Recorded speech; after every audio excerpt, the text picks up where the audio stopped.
Welcome to the FAQ podcast, frequently asked questions with Fuzzy and Quincy. Oh man, you want to subscribe wherever, YouTube, Instagram, all of that stuff. If you want to hit us, fuzzyandq@gmail.com. That's our email. People, shout out to the people that are like, yo, I do photography and all that stuff. Thank you, we appreciate that. Today, this is we're in the think tank of an iconic, really important guy. Compound. This is a compound. This is definitely a compound. This is a compound. What I want to do with this interview, Fuzz, because doing the research for this interview, I've heard a lot of people talk to him. And the one thing I don't like is people ask questions and then they go, so how was it when you got thrown out the house in Bel Air? I'm like, bro, y'all know. We heard that already. Y'all know who y'all talking to? We had the same shirt on. We're not going to talk about that. Like we're not talking about that. You can Google other interviews.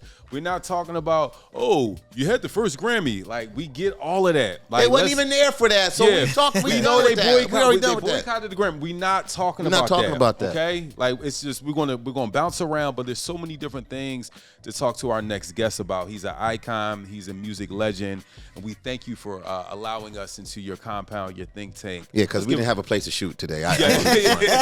Let's give it up for the legendary DJ Jazzy Jeff. Jazzy Jeff. Thank you for having us, bro. Yeah, man. It's really nice. It's an honor. And the AC works. Oh, the AC works. AC works. Yeah, because it's humid out here. Yes. Oh, yeah, because it's not humid in LA. Hell Y'all no. just get heat. Y'all don't get humidity. Yeah. Nah, bro, this is like change your underwear a couple of times a day. That's it. Yes, a couple showers. Jeff, dude, I want to talk about the first time I think I came here. It was the Glenn Lewis project. Chasing Goosebumps. Chasing Goosebumps is one of my favorite projects to vibe out to. Talk about, because we have so many places to go, but talk about that. You want to start there? Let's start there. Because I have questions. Questions for that. All right, cool. Because he said something on Chasing Goosebumps that I live by. Mm-hmm. And he was like, yo, we got to make sure we die empty. Let it out. 100%. He's like, anything that you have in your mind, you're creative, you got to die empty. And I was like, yo, when I heard that, I was like, man, I feel like I got 80% more in me to get out. So that's funny that you took it that way. Yeah. I took it the artist route of, I know a lot of artists, producers, singers, rappers. The laptop just have full of music and they don't ever put it out. Like Dr. Dre, he got a gang of music. I'm like, bro. He played me something one day. I'm like, bro, that'll go right now. I'm like, bro, you tripping. Yeah. And they had some dynamite artists on there. It's he's like, but I'm like, a lot of you took it one way, I took it a different way, but it's all mean the same thing. Yes. Yeah. Okay. So tell us about that project and how you got all these people here. And I think that was the first time I seen Masego. Was it Masego? Yeah. So you was here when they recorded it? They was. You're tripping. You never told me that. You know who put me on that? Laia put me on the project. Okay, so tell us about that project and the concept. Well, it's funny because that kind of started from the playlist retreat. That was, all of these things are very much connected. That it was one of those things that the playlist retreat was birthed off of my 50th birthday party that my wife threw. I used to do Red Bull 3 Style. I was a judge for all 10 years that they had Red Bull 3 Style. It was a global DJ competition. And what I realized about 3 Style was I get a chance to see DJ Newmark on the road. I get a chance to see Z-Trip on the road and Scratch Bastard on the road. We don't ever get a chance to see each other all at once. I do a show with you. I do a show with you. Do a show with you. We go to dinner. We do the gig, and that's it. Right. What 3 Style enabled us to do is spend a week together. And what I've realized is like, wow, you never spend a week with your peers together. Because in a week's time, you laugh, you joke, you talk about the good times, but then it goes into the bad times. Then it goes into the bad gigs. It goes into the bad promoters and the bad trips. And what happens is you realize that it was a venting session that like, wow, we got the good, but we got the bad out.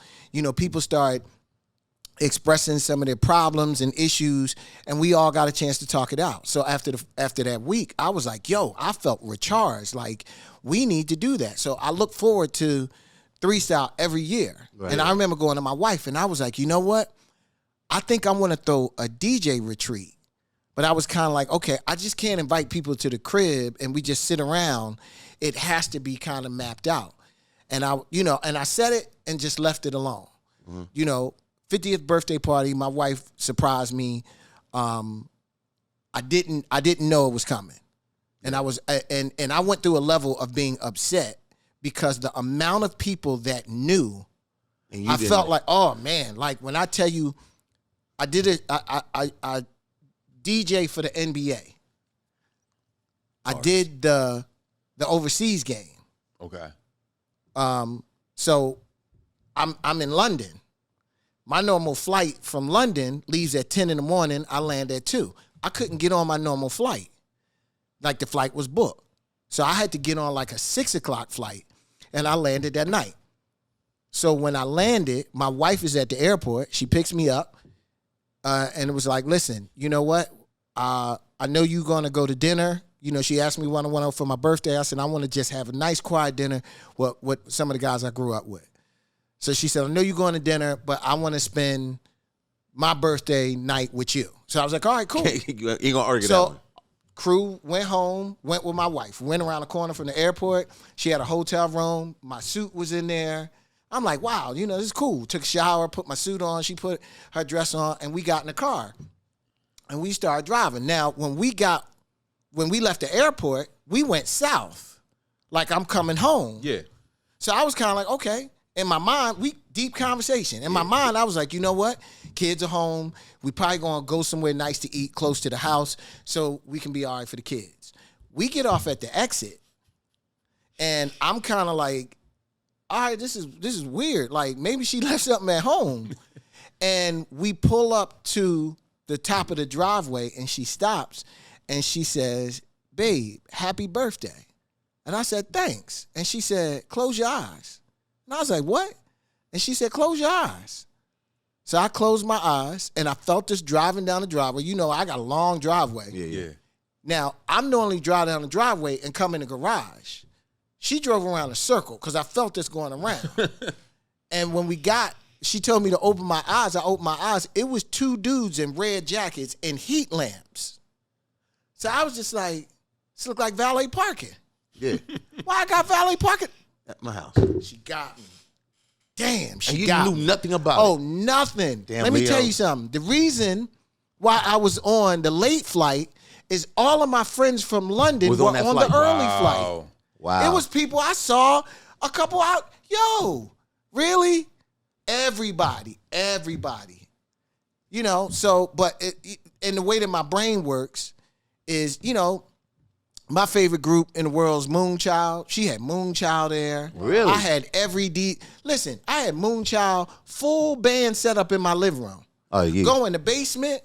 It was a disco ball, and every big DJ I know was in the basement. Getting down. It was a club in the basement. We had a candy bar, a photo booth. And this is in my house. Yeah. So This is all you. the way that my brain works is I immediately was like, yo, we could put this shit together. So your party My sparked. party is what made me say, yo, I think we can do the retreat. And just so happened the president of Serato was here at the time. And so the next day, I was, hey, I think we can do this. And he was like, listen, that sounds like a great idea. I'll be down to be one of the sponsors. So I got a yellow pad and piece of paper, and we start writing the idea down. So were you working with your wife prior to that, or was that the light bulb like, yo?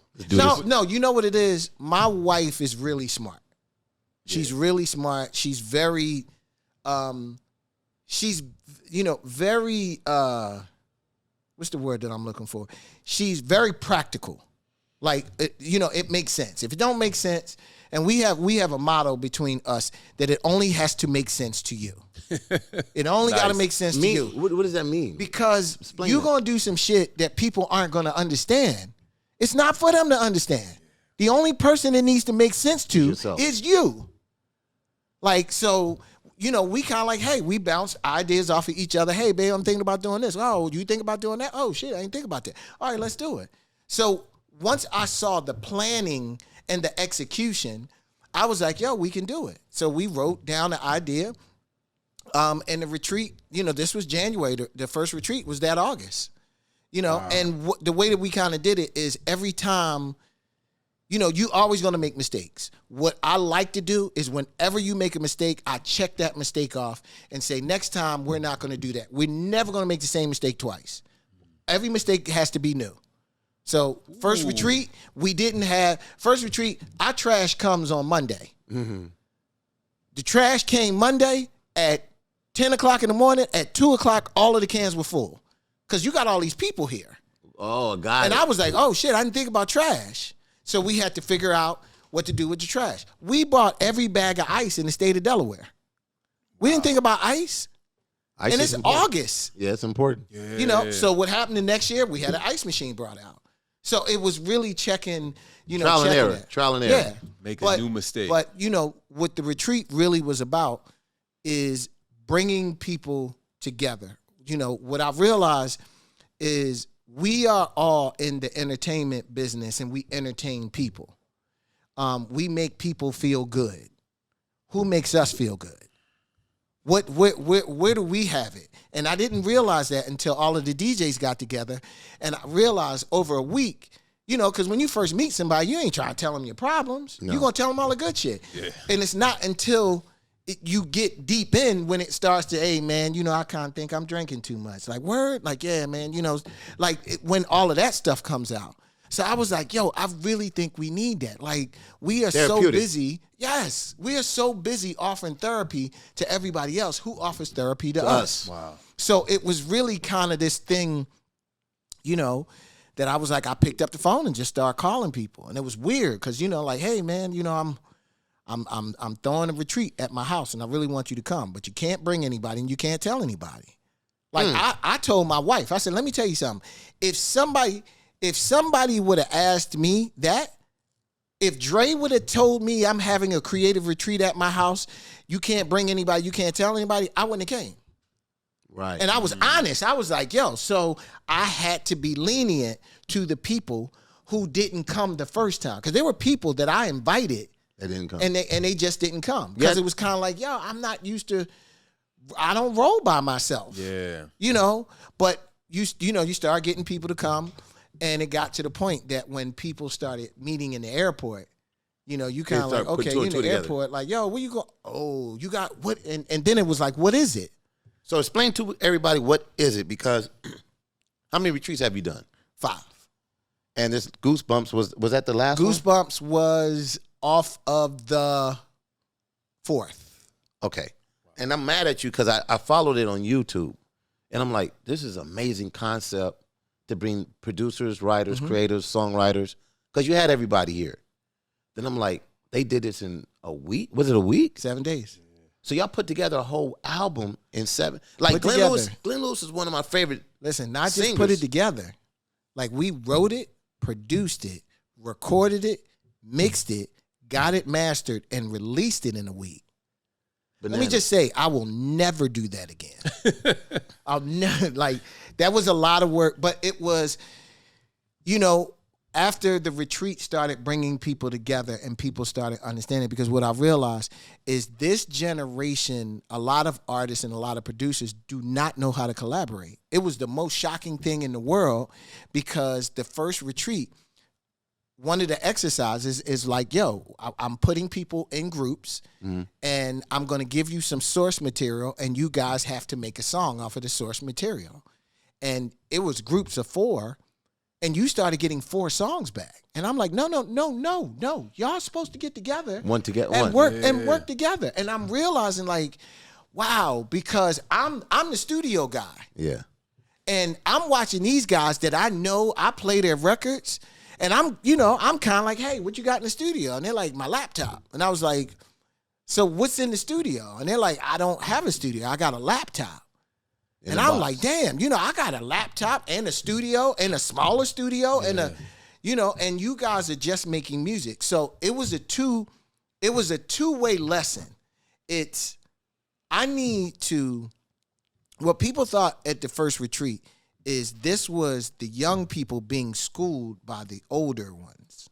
But what it really was is the older ones have lost all of their courage. Wow. We don't have courage. Like these young people, they just throwing shit out.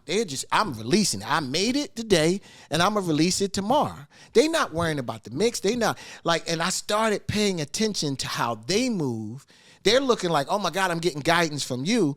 And I'm sitting back like, so you just put that shit out? Like you just dropped it. Yeah. You just dropping music on SoundCloud. Yeah. You know what I mean? And we were so guarded, and they're like, yo, I put my shit on SoundCloud, and Disney called and said they like this, and they gave me $700,000 to put this in. Yo, I'm doing it the old way. I'm looking for an A&R and all the rest of this, and they like, yo, man, I just throw my shit online. And go. You know, and back in the day, we like, well, what if somebody steals it? And he was just like, then that's good enough. Wow. It's good enough to be stolen. So I'm taking this, and I'm like, yo, I'm about to change all my stuff. So when we got to the idea of Goosebumps, we had and I'm so mad. I'm trying to remember the brother's name. He's an author, and Z-Trip was the one that put me on to him, and he came. This was the guy who wrote a book called Die Empty, and he gave the speech at the retreat. And I'm standing. As soon as he came on, he said, what is the richest what is the richest land in the world? It's the wealthiest piece of land in the world. I don't know. And everybody, Dubai, Abu Dhabi. And he looked at everybody and he said, the graveyard. Damn. And he said, because that's where most of the people take their ideas. I walked out. Fucked you up. I walked out. I was like, yo. He was like, you hold on. Because I think back to how many of the really dope producers I knew that would make beats, and they're like, yo, I'm saving this for Nas. And never get to And it. he never got it. Yeah. Like you're holding your stuff. And what he said that really resonated, he's like, yo, if you're a creative, don't you want to die getting everything in you out? And I was like, yeah. Because of what I realized is as a producer, some shit I'm going to sell. A lot of shit I'm going to give away. But I can't sit there and be like, I'm not letting this out until somebody pay for it. Let me ask you, did Da Vinci get paid for every picture he painted? Nah. He saw a dope sunset and he painted it. He didn't say, yo, who gonna give me some coins to paint this sunset? Yeah. He just painted it. And I was like, yo, that's it. So I was like, listen, we need to figure out a way. We got everybody together, got the producers together, and sat down and had to structure how we wanted to do it. You know, we split everything. If there's 5 people on the song, we split it 5 ways. Because what I realized is a big reason why we can't do this is the industry is so jacked up that people have this little man on the back of their neck worrying about how they're going to get paid from this. Right. You know, and we did this through STEM. STEM paid everybody, you know, it was one of those situations. You figure out the splits and we gonna put your address in and everybody gets mailed their money directly. STEM is a platform where you can put all your publishing stuff in it and it'll automatically just go. Like, got it. Like certain places you distribute music, they don't have, but STEM is really good at that. How many people were involved in that project? Maybe 25. Okay. 25 total. Because I just invited a bunch of people. Not everybody got on everything, but everybody contributed. And what I will say is it was a lot of work. That was probably the most creative, enjoyable time of my life. It sounds like it because on the it was, when I tell you it was, you know, we got the apartment upstairs over the studio. It was people up there working. I got a studio in the basement. I got a movie theater in the basement. There was people, like there were people everywhere just working. So your electric bill was really high that year, that month. No. I mean, I ain't gonna say how inexpensive a lot of stuff is here. So I wasn't tripping. You know, listen, if I'm saving everywhere else, I don't care about an electric bill. Got it. I you know understand what I mean? that. I do understand it. But it was, you know, how did you guys get Glenn Lewis? Glenn is a really good friend of mine. When I had a touch of jazz, we did Glenn's first single, which was "Don't You Forget It." And I met Glenn maybe like 5-6 years before that in Toronto. So when Glenn ended up coming down. So Glenn Lewis was signing you? Don't you forget it. No, he wasn't signing me, but Vidal and Dre were signed to me when we did Don't You Forget It. And he was like Glenn Lewis. Glenn lived in Philly. Yeah, I didn't know he was from Toronto. I didn't put that till later. Yeah. When I met him, I'm like, what? I thought he was from Philly. Because of the soul, the Philly stuff. I want you to break that down to us later on in the interview. Yeah. Let's talk about, because there's so much Touch of Jazz, right? Because it was like, it came out of in my mind, it came out of nowhere, and it was like, oh, that's Jazzy Jeff. Like, Jeff got Jill Scott. He got all of these producers. Like, what was the? Yeah, let's talk about that. Yeah, how did that happen? Man, I had a Touch of Jazz was formed in 1990. Okay. And what? Wait. Say what? A Touch of Jazz was formed in 1990. A Touch of Jazz came off of Will and I, and my desire to produce other music than just what we were doing.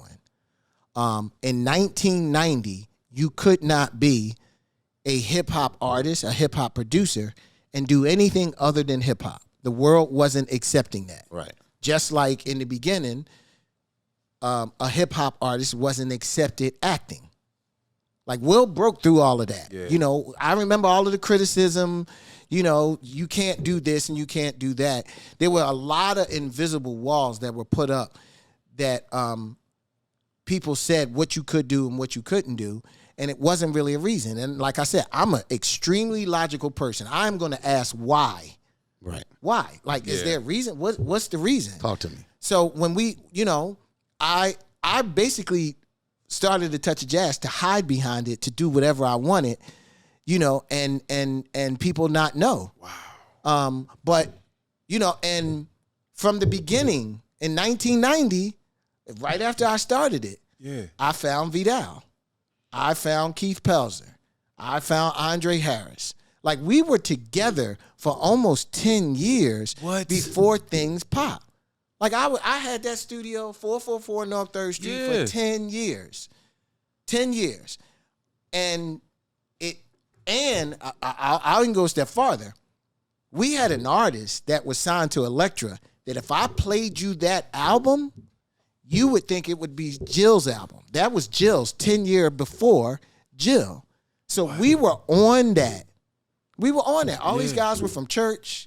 You know, we would literally sit in the room and listen to Stevie Wonder, Marvin Gaye records, and then go in and create these sessions. So these producers, hold on, because these were like Fuzz. I know the Dre sound. Vidal, you know, Keith, Ivan, Carvin, Ivan. Like, it was.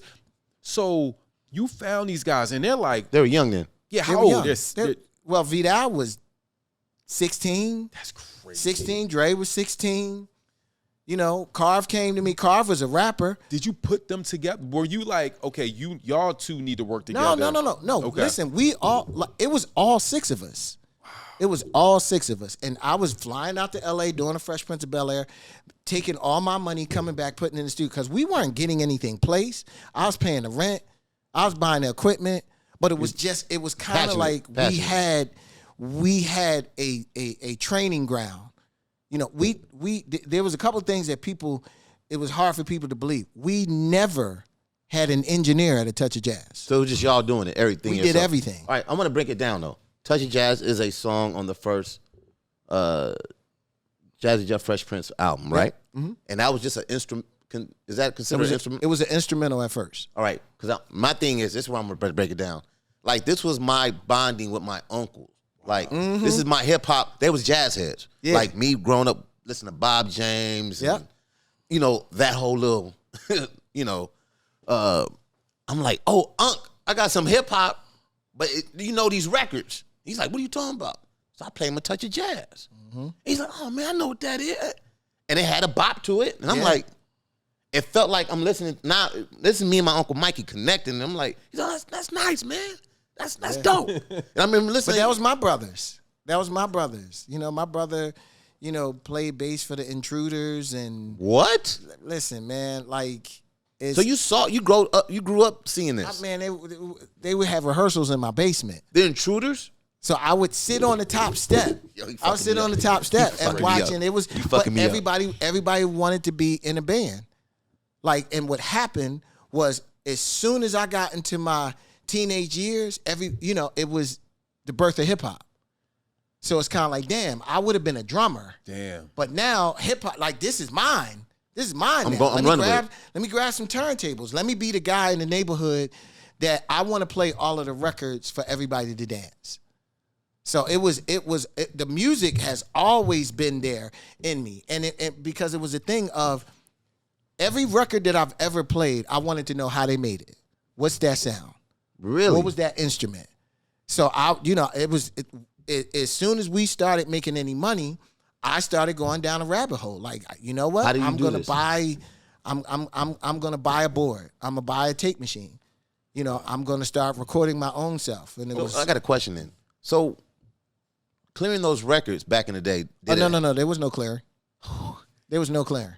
Can you name some of the records you did on that? Just to even go down. Bobby Humphreys, Harlem River Drive. Donald Byrd, Spaces and Places. You was going through records like... Yeah, but these are records that I grew up with. Like, I grew up in a household being the youngest. My sisters were all Stevie Wonder, Marvin Gaye, and all of that. My brothers were Mahavishnu Orchestra, Chick Corea, Jan Hammer. They were jazz fusion. Yeah, and what I appreciated is my brothers were kind of like, let me show you how to take the record out the cover. Put your finger in the middle, put your thumb on the end, take it out. Don't ever put your fingerprints on the record. As long as you do that, you can use a stereo. So that was the gateway.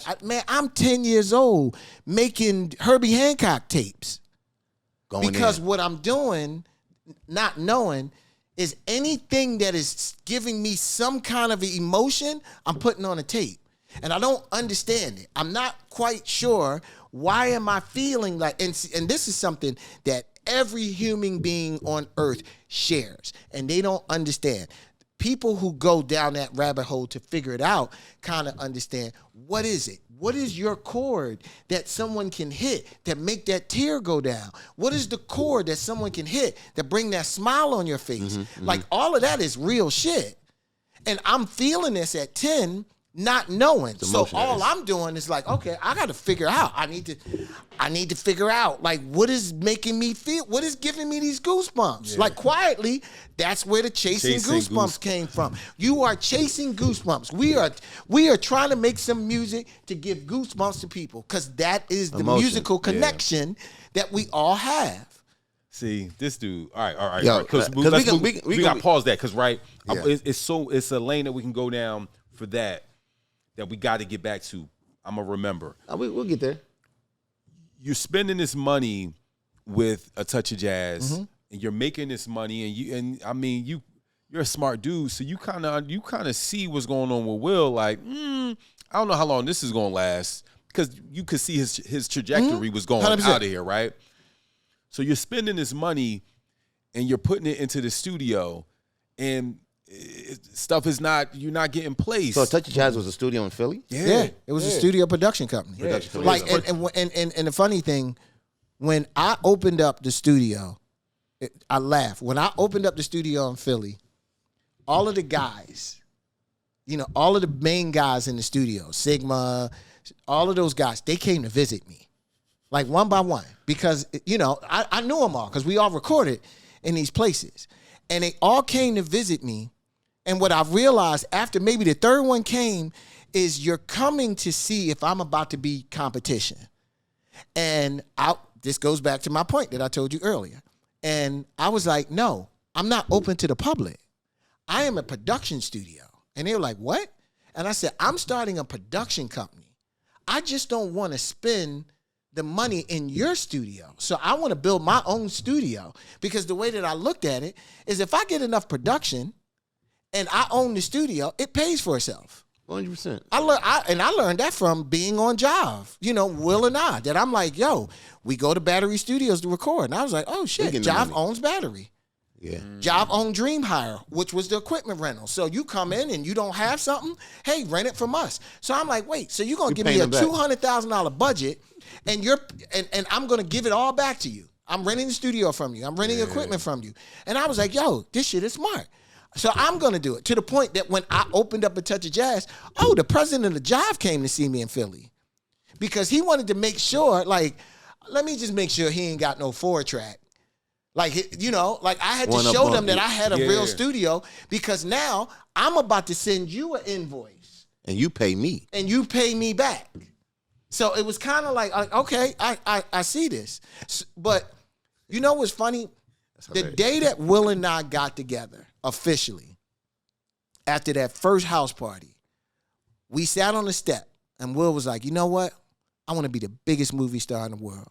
And I said, you know what? I want to do the music for the movies. Wow. So people thought that we split. Let me tell you something. From the beginning, we had a trajectory. You're right. It was clear. We like, it wasn't, we knew. So I wasn't looking at him do this. I was looking at him chart the path that he said. And he's looking at me like, man, Jeff ain't really trying to be out here. Jeff really want to be in the studio making records. So Jeff got him a studio. So we did that. Yeah. That was a natural thing. That wasn't, oh my God, what am I going to do? It was kind of like, you know, I know one day Jazzy Jeff from Fresh Prince might not make music anymore. But I want to make, you know, and I ain't want to just do that. I wanted to do this and I wanted to do that, you know. That, and I'm glad we're having this conversation, because again, I get pissed. I know, just being from Philly, I hear this. Before I met you, I've heard the stories, right? I know how smart you are, or people been telling me, you know, old heads been telling me before. And then what I get is a lot of times Fuzz is like, oh, that's Jeff. Like, that's Jeff. He's just this. I'm like, y'all don't even know. Like, this dude, he been doing this for a minute and been like deep in for a minute. So it's not like, so when I hear interviews where it's like, when we talk about the Jazzy Jeff and Fresh Prince stuff, there's layers to it. Or it's like, it's just the Fresh Prince of Bel-Air stuff. It's like, bro, do y'all know who y'all talking to for real? Like, it's like deep. A real architect. You really got to be comfortable in what you do to yourself first. Yeah. Like, it can't be about everybody else. Yeah. You know, it was a really big thing when, you know, when I started, because I took from me and Will, I took a break from actually DJing parties, you know, and I missed it because it was, you know, it's kind of like, all right, we got the group and we're doing this, you know, and 1998 was the first year that I started going back out on the road, and I went overseas, and it 100% blew my mind. You know, because I'm going overseas, you know, they scouted this tour out. The first night was in Manchester, and I walk into this place that holds 3,000 people to do sound check, and I'm asking them who is playing here. And they're like, this is you. And I'm like, yo, like, this ain't the underground club in Philly. This is me, and it's 3,000 people, and I'm playing this, and everybody cheer, and you play this, and everybody cheer. And the thing that got me is at the end of the night, somebody handed me an envelope. And I was like, wow, this is crazy, because, you know, in making a record, they give you this up front, and you don't ever get the back end.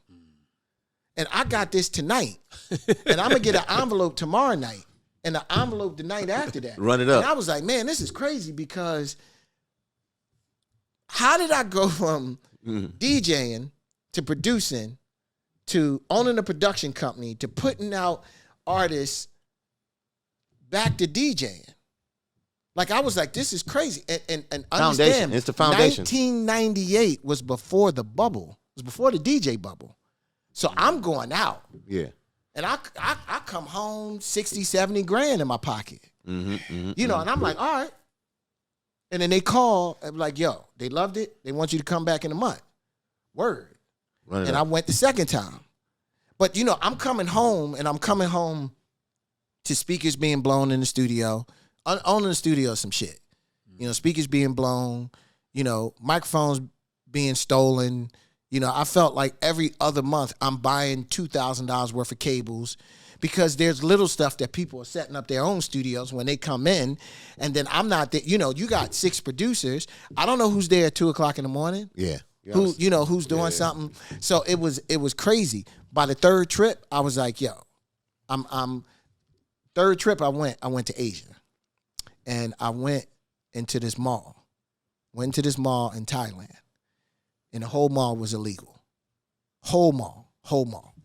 Every piece of software that you ever wanted, every CD, DVD. So what they were selling DVDs, which is about if I'm not mistaken, like 4.2 terabytes on a DVD, but they were putting MP3s on it. So full of music. I bought the entire Beatles anthology for $6. Wow. Fucked your head up, huh? But you know what it did? So I walked out and I'm looking around because I'm like, I can't believe, because I'm over here. I'm a music head. So I'm over here buying the Beatles. Give me Jimi Hendrix. What? Brazilian guitars? Give me that. Oh, man, give me horns. Give me that. I'm buying all of this. And I walked out and I looked at the bag and I said, if I just bought the Beatles catalog for $6, how much is mine worth? Right. And that, when I saw that, because that was before it got here, I was like, I'm out. I was like, let me tell you something. People don't realize the bubble is bursting. So when I went home and shut the studio down, everybody thought I was doing bad. You're like, no, I see. Like, but that's what I'm saying. You gotta be comfortable in yourself. It was like, yo, you heard Jeff shut A Touch of Jazz down and he moved. Man, I don't think Jeff's doing that well. I'm sitting there like, yo, I'm going overseas for 2.5 weeks, coming home with $100,000.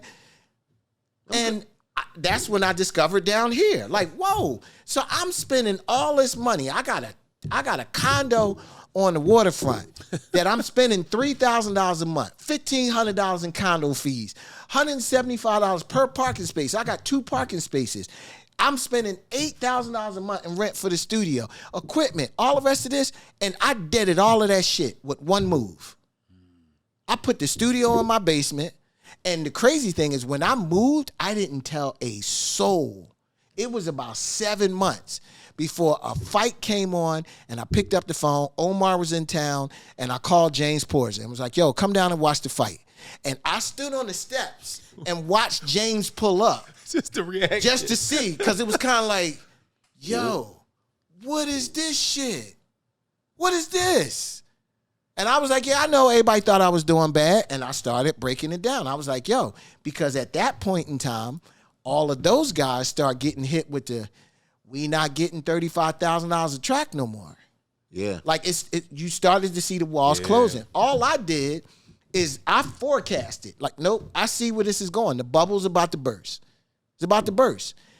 While that bubble was bursting, the DJ bubble started doing this. And you started taking so advantage of it. when the DJ bubble explosion happened, I was inside. I was inside the bubble. It wasn't like I'm going to start DJing here. You was already doing it. Listen, man, me and AM was doing all kinds of shit in Vegas. Wow. Before the bubble got big. So a lot of that, but you just got to be willing to not care about what somebody else say. Like, you know, people, oh man, I heard Jeff doing bad. I'd rather you think I'm doing bad. That's cool. I don't want you to know I'm doing good. That's good. That's cool. Let me ask you this. I told you this, Jeff, and I told DZ. I'm like, Q. I'm like, Jeff was the first person to show us Serato in LA. And I remember when you came up to the radio station at Power 106, you, I think you were DJing. Mm-hmm. And you said, oh, let me hook this up. I'm like, you brought your laptop. What are you talking about? You're like, no, all the records are on my laptop. I said, what? This is the first time we saw Serato. I'm like, wait, you're going to DJ from, he said, I don't ever have to carry a crate of records. I remember you saying this. I don't have to ever carry a crate of records ever again. Man, let me tell you something. I did a tour in Japan. It was like 2 weeks, and I came home, and I might have paid $5,500 in extra bag charges. For all your crates. For all my crates. You were allowed 50 pounds. My clothes were 40. Each record bag was 50. And I had 3 bags. So you're losing money. Oh man. And then do you understand taking a 12-hour flight, landing, crossing your fingers that your records came? Yeah. You know the nights that they got 2 hours of reggae? Because that's the only box that came. Like, you know what I mean? Like, that was nerve-wracking. So to get to a point that I'm like, and Serato came at the perfect time. What year was this? Do you remember? No, I'm horrible with years, but I know it was early 2000. It had to be. You know, and changed the game. And I'm like, yo, I got all my stuff in my backpack. Did they call you first? Did they use as a? Did No, they use you know what's funny? I'm trying to think who was it. I want to say it might. I'm trying to think who was it, because I remember when Final Scratch came out, and that didn't work, and then people were just like, yo, they came out this thing Serato, you know, and like I tell you, I'm a gadget fanatic. I immediately drove to Armand's and give me that. So And they he was just never like, no, gave you a demo. because this was super duper early. So I got it, came home, hooked it up. I don't know if you remember, like, I want to say in the early 2000s, late 90s, Q-Tip had a house fire, and they were talking about all his stuff, guys. Once that happened, guys like myself, Kenny Dope, we started digitizing all our music. We would just sit in the house and just record albums. So when iTunes happened, you were like, man, I was so straight. Because it got to the point that Kenny's like, listen, I'm going to do all of the breaks and I'm going to do all of the funk. I'm like, I'm going to do all of the hip hop. And we just swap drives. Oh, nice. You know, just like we're going to do it. So when Serato came out, I was like, yo, I got a hard drive full of shit. Let me see if this works. And you did it, and it worked. But I remember the first time I came to L.A., Revolution was using Serato. And Rev came to the sound check. Because I was like, this is cool for me playing records, because the way I was using it in the beginning is I'm gonna rock the party with this, but whenever I gotta do a DJ routine, I'm gonna grab the real records.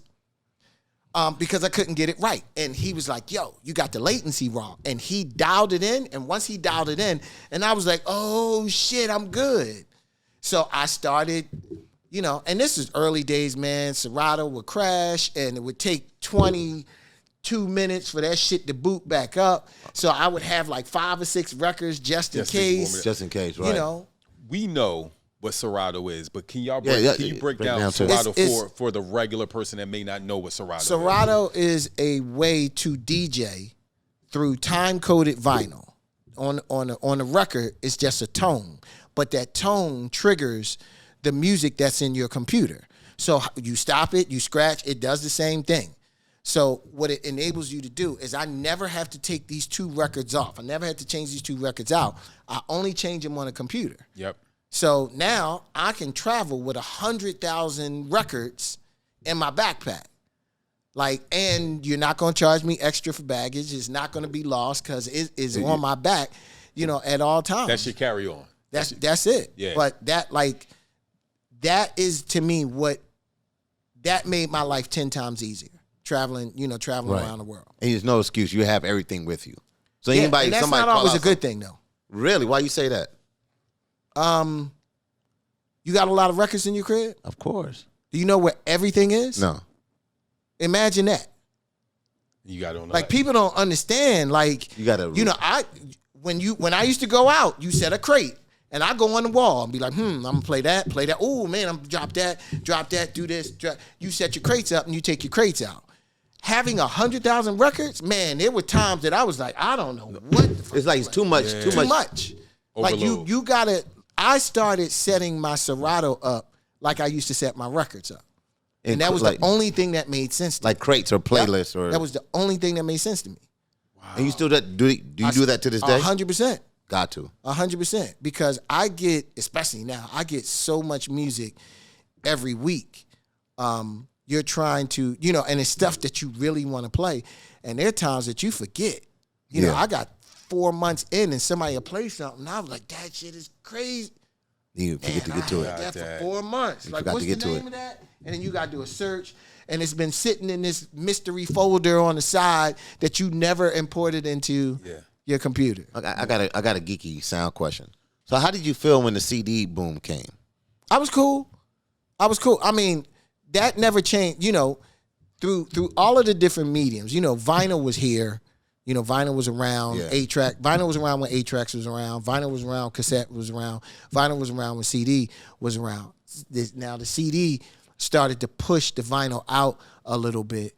Because of clarity and people, it was easy access. It was easy access. It was going from the house to the car. But it's, you know what it is? It's to me, and not going down a negative path. The greed of the music industry actually came around to punch them in the face, because everybody who had an 8-track rebought that album on cassette. they rebought that album on a CD. Yeah. They would have rebought that album on Napster. Yeah, you're right. If you paid attention, We did it. when he came out with Napster. Instead of looking and saying, "Oh shit, this is an amazing idea," they were like, "We want to shut him down." And what that showed is you are never shutting a good idea down. Yeah. You might have shut him down, but now the whole world. I remember the first time my son came to my house, and he was like, "Yo, you heard the new such and such?" And I was like, "No." And he went on a computer. I was like, "Yo, what are you doing?" And he's like, "Yeah, I just downloaded it." And I was like, "Yo, how'd you do it?" And understand, I'm an artist. Mm-hmm.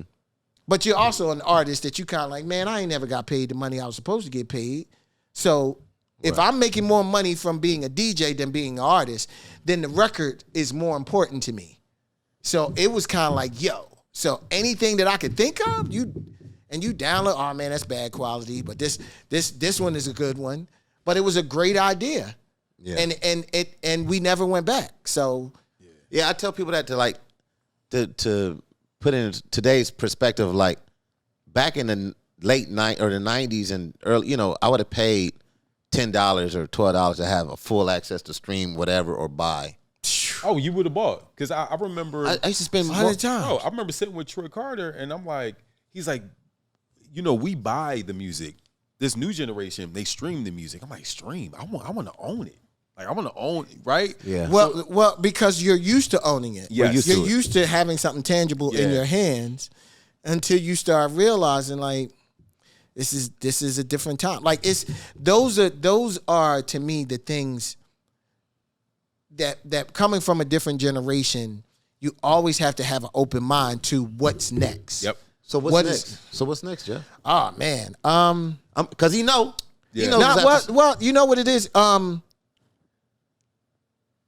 For me, like what I talked about is the streaming thing kind of got me. Once the world shut down, I would have never have stopped. I was doing 160 dates a year, like and easily 120 of them were international. Mm-hmm. Like, I did not understand, and it's really started to get to me because it's kind of like I'm missing school dances. My wife has gone to 15 weddings by herself. And the excuse gets thin, well, Jeff is on the road, Jeff is on, and because as a man, you always want to look at it like, I want to financially be able to take care of my family, because you don't ever think that sometimes emotionally taking care of your family is more important than financially. Mm. I'm in man mode. I gotta do it. And, it was so much from me getting, I was one of the first people to get sick, and I was 2 inches away from dying. And if it wasn't for my wife, but I almost felt like the way that things kind of laid out, because me and my wife pretty much had an implosion right before that of, I was supposed to go to a wedding and I took a gig, and that was the tipping point. But it was not just a tipping point for her. It was a tipping point for me looking in the mirror, because I'm like, yo, man, I'm going to blink. And my kids are going to be in high school. And like my son wrote on a report, my dad makes popcorn and flies on an airplane. Darn. And I was just like, did it mess you up? What? Yeah. Because, but it's one of those things that I felt like a lot of us felt stuck.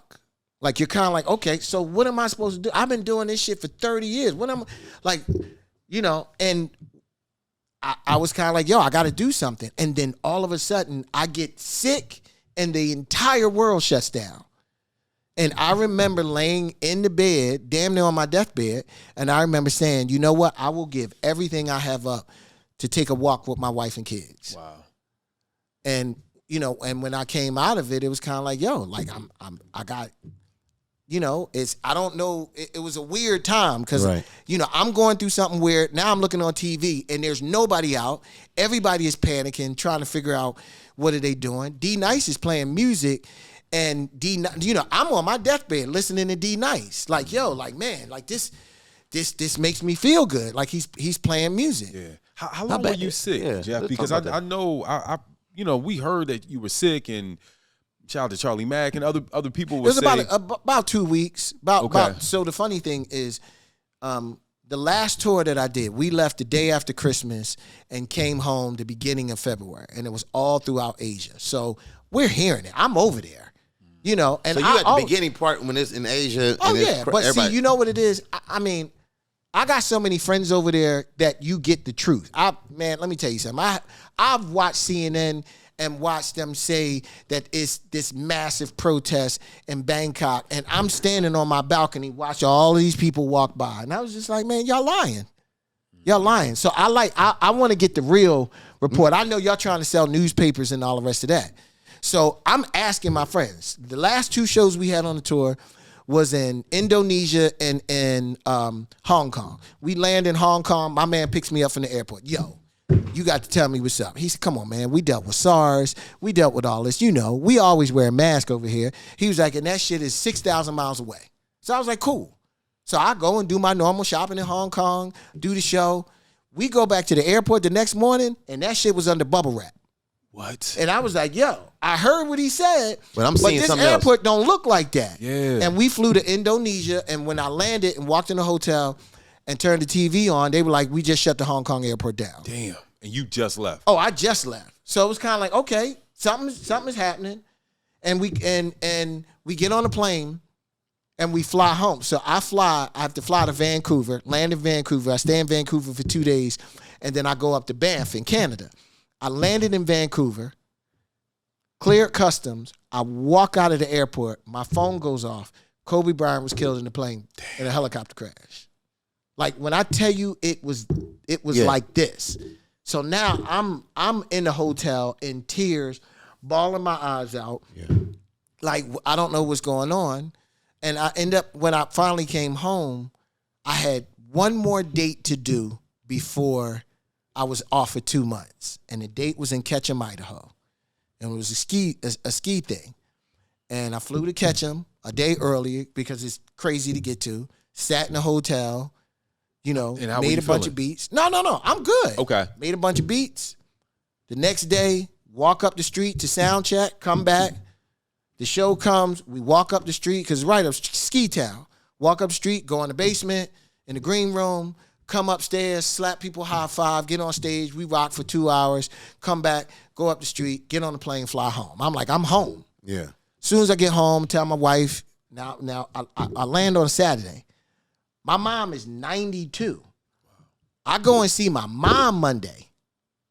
Go see my mom, come back home.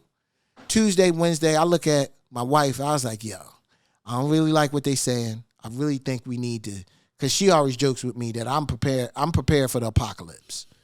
I got, yo, man, listen, I probably got about 6 refrigerators all around here, full of shit.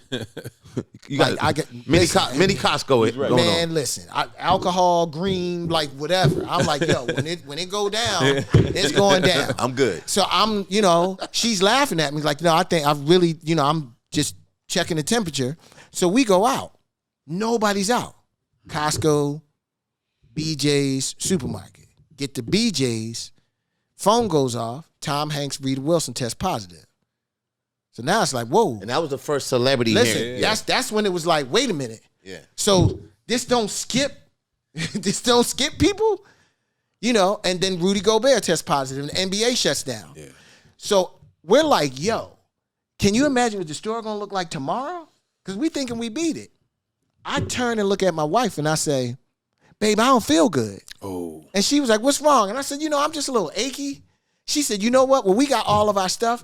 Just go home and get in the bed. When I tell you I came home, I took a shower, I got in the bed. I don't remember the next 12 days. What? What I remember my wife coming in the room, taking my temperature, and I remember her saying, hell no. I remember her putting my sweatpants on, putting a hoodie on me. I vaguely remember walking down the hall. I remember being in the truck. I remember driving to an urgent care that I had to answer all of the questions on my car phone, in the car, hands-free. A guy in a hazmat suit opened the door. I walked out. Wife couldn't go in. I walked in the office. They took me in the room, tested me, gave me a chest x-ray, and I've always said, if you ever go to the doctor and one doctor go out, and 2 come back in, you something's and up. he was just like, listen, We're not even going to send you to the hospital. You got pneumonia in both of your lungs. Jeez. I'm not going to tell you how dangerous this is. You need to go home and you need to sit still. You need to sit perfect. This one, they ain't say nothing about COVID because they didn't know. They weren't testing people and like they didn't know. Before vaccine, all that. Man, so I go home. I come out. I'm crying because one of my close friends died of double pneumonia 2 weeks before, which we found out double pneumonia is a sign of COVID. So now I'm sitting there like, yo, I got some shit that take people out. Pneumonia takes people out. People drown. Pneumonia is fluid in your lungs. You get too much fluid in your lungs, you can't breathe, you drown. So I'm terrified. I go home and I go under. I'm like, I don't know what's going on. I did not speak to anyone for about 6 days. And when I mean anyone, wife, kids, nobody.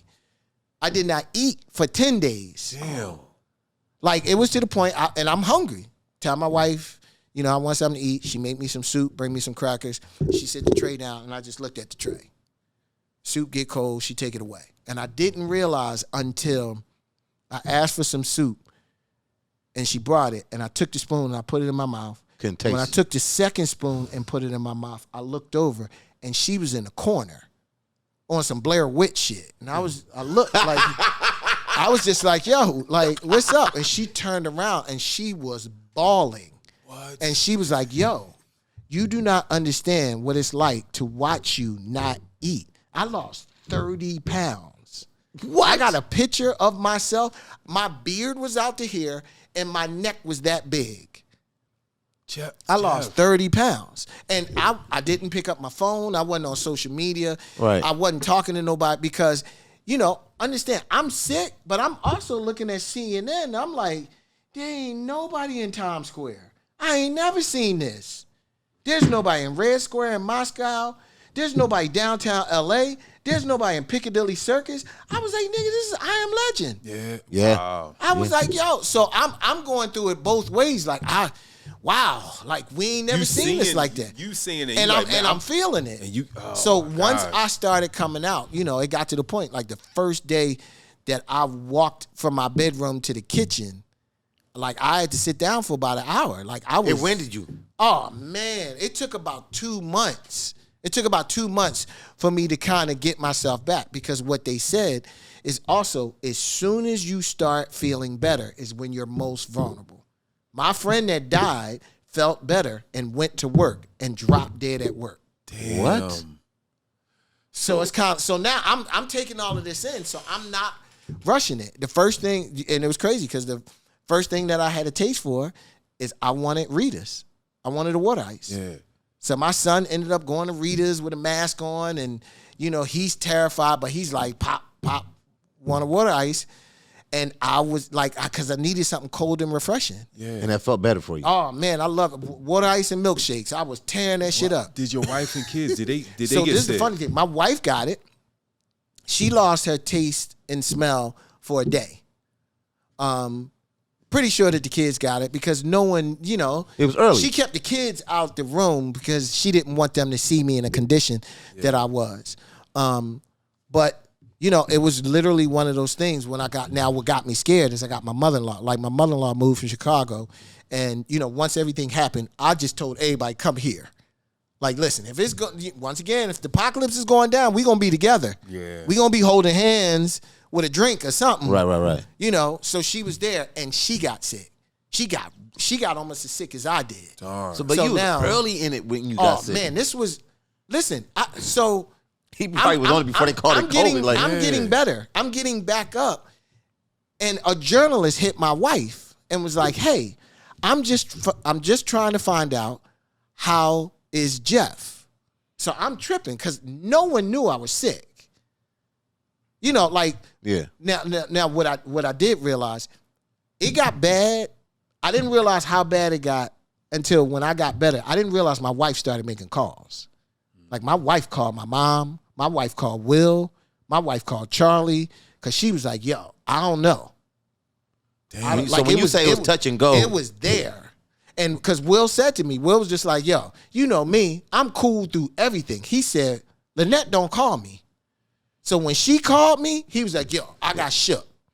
Charlie got shook. Charlie tried to come around. Right. Charlie's like, nah. And hey, man, you don't want that.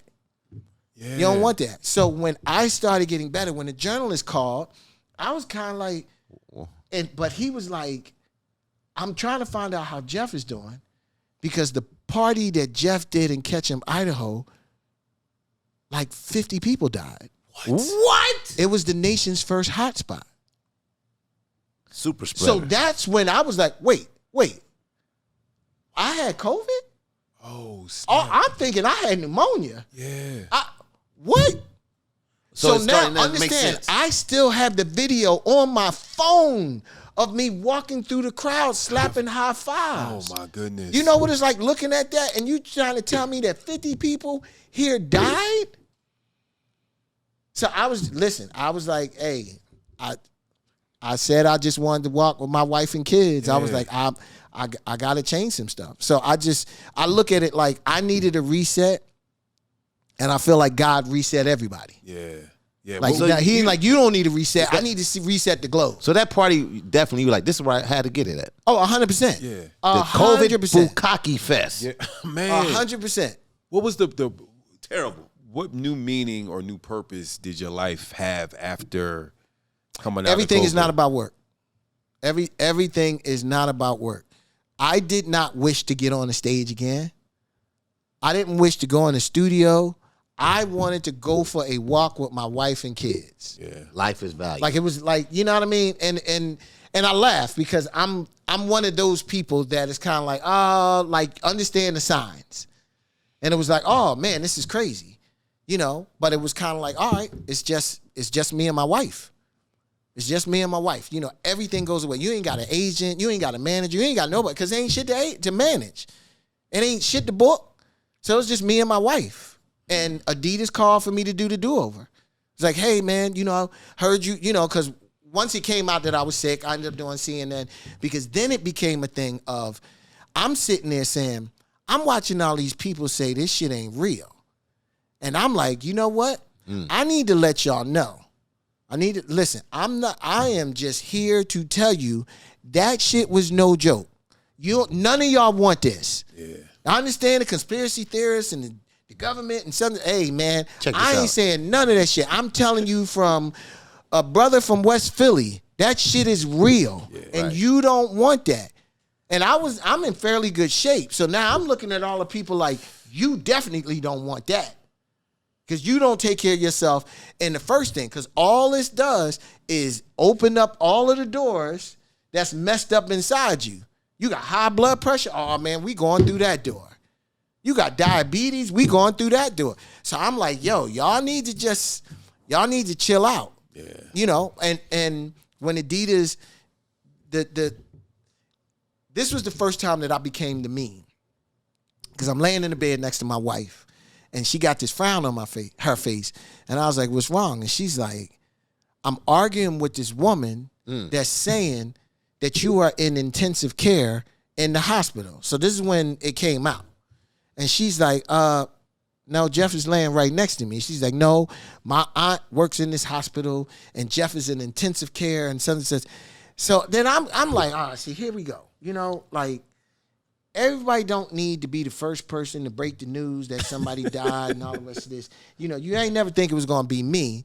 So when Adidas was kind of like, hey, we're doing this stream and we're doing a do-over. We want you to do it. It was ironic. It was Biz came on after me, rest in peace. Mm-hmm. And I said, can I have 5 minutes before we do it?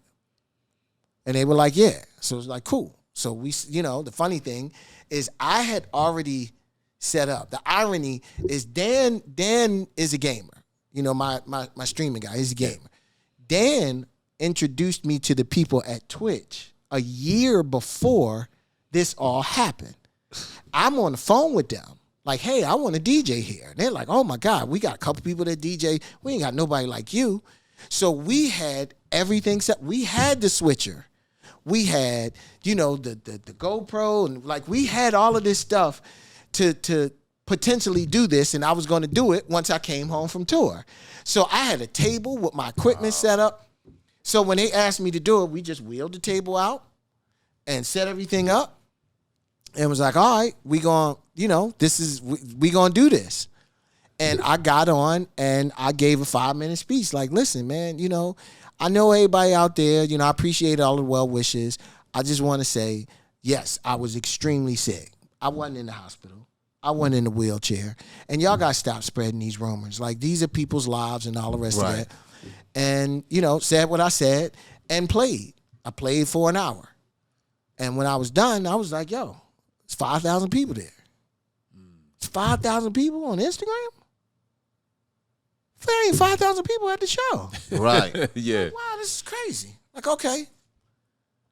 So, are y'all going to do this every Saturday? And they were like, no. I was like, cool, because I'm going to take that slot.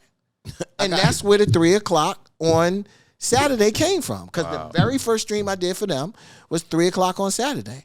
And I started streaming. And it was literally, I don't know where we're going. I know just me playing music for people makes me feel good. This is a very different experience because you're playing music for people that you can't see. But I'm one of those people that every time I DJ, I do not see a person in the crowd. I am so much in the zone. I feel energy. It's not about what I see. It's about what I feel. Strangely enough, I felt the energy online. And I didn't understand that. Talk about that. It was just, it's just realizing, you're watching these comments go. So it's different because now I'm playing and I got my phone right there. So I'm looking at my phone. It's like, yo, I'm so happy you good. And then it's kind of like, wow, this is crazy. Because, I'm not the one that talk on the mic. Skills was on the road with me and Dame was on the road with me, but understand where I came from. I've always talked on the mic. I talked on the mic when Will and I did shows. So it wasn't nothing new. But then you start realizing like, yo, man, shout out to such and such, Lazy Girl 261. And she sends a fire emoji. It's like, wow, that's crazy. Like I'm interacting with these people. I can't hear them, but I'm interacting. And it was kind of like, yo, this was cool. And we started, it was a peace of mind for me to be able to play music. More than that, I am not owning to a dance floor. I can play whatever I want. So now the musical knowledge comes in. Now you got this whole plethora of music because I'm not playing for everybody to get on the dance floor. Sometimes I'm just playing feel-good shit. Yeah. Sometimes we rocking. Right. Sometimes I'm like, and you start realizing like, wow, this is crazy. Yeah. And after about 3 weeks, my wife is the one that's kind of like, I went on Amazon and I ordered some new lights. And we went on B&H and we ordered some cameras. Like we started, because as sick as I was like, let me tell you something. I ain't on nobody's stage for at least 2 years. And people don't realize this yet. There is no way, let me tell you something. I would have moved to another country if within a year, everything would have opened up and it would have been back to normal.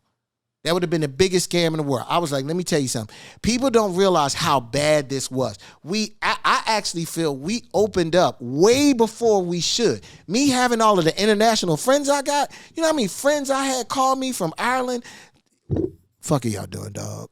Like, what are y'all, like, yo. It's too early, man. We are locked down and y'all having mask burning ceremonies. Yeah. And I'm like, I know. Like, I was just sitting there, man, you know what? This was that point in time that I started to question the freedom we have here. That is, I don't think we can handle it. I don't think we can handle it because we don't look at these kids that got shot in the school. I don't want you to take my guns. Right. We don't look at there's a global pandemic that people are dropping dead like flies. Don't tell me to wear a mask. Yo, dog, what if I'm telling you to save your life? Mm-hmm. You mad because I'm telling you. I was like, we can't handle that. Yeah. We couldn't handle it. So it was kind of like, yo, I started playing music. And then we had, it was this whole thing, people started getting nervous because, DJs and people, no one's making any money. So, it started getting, people started putting their Cash App up. And there were people that was complaining like, oh, man, it's whack. It's kind of like, hey, man, like, if you got your rent and you don't know how to get this before the PPP loans and all the rest of that, people start putting the Cash App up. And I started getting a lot of people that were kind of like, hey, man, I don't think you understand. You saved my life. You're saving my life because you're playing every week, and we really enjoy this, and I really want to give you something. And, then your ego comes in like, well, I don't need it yet.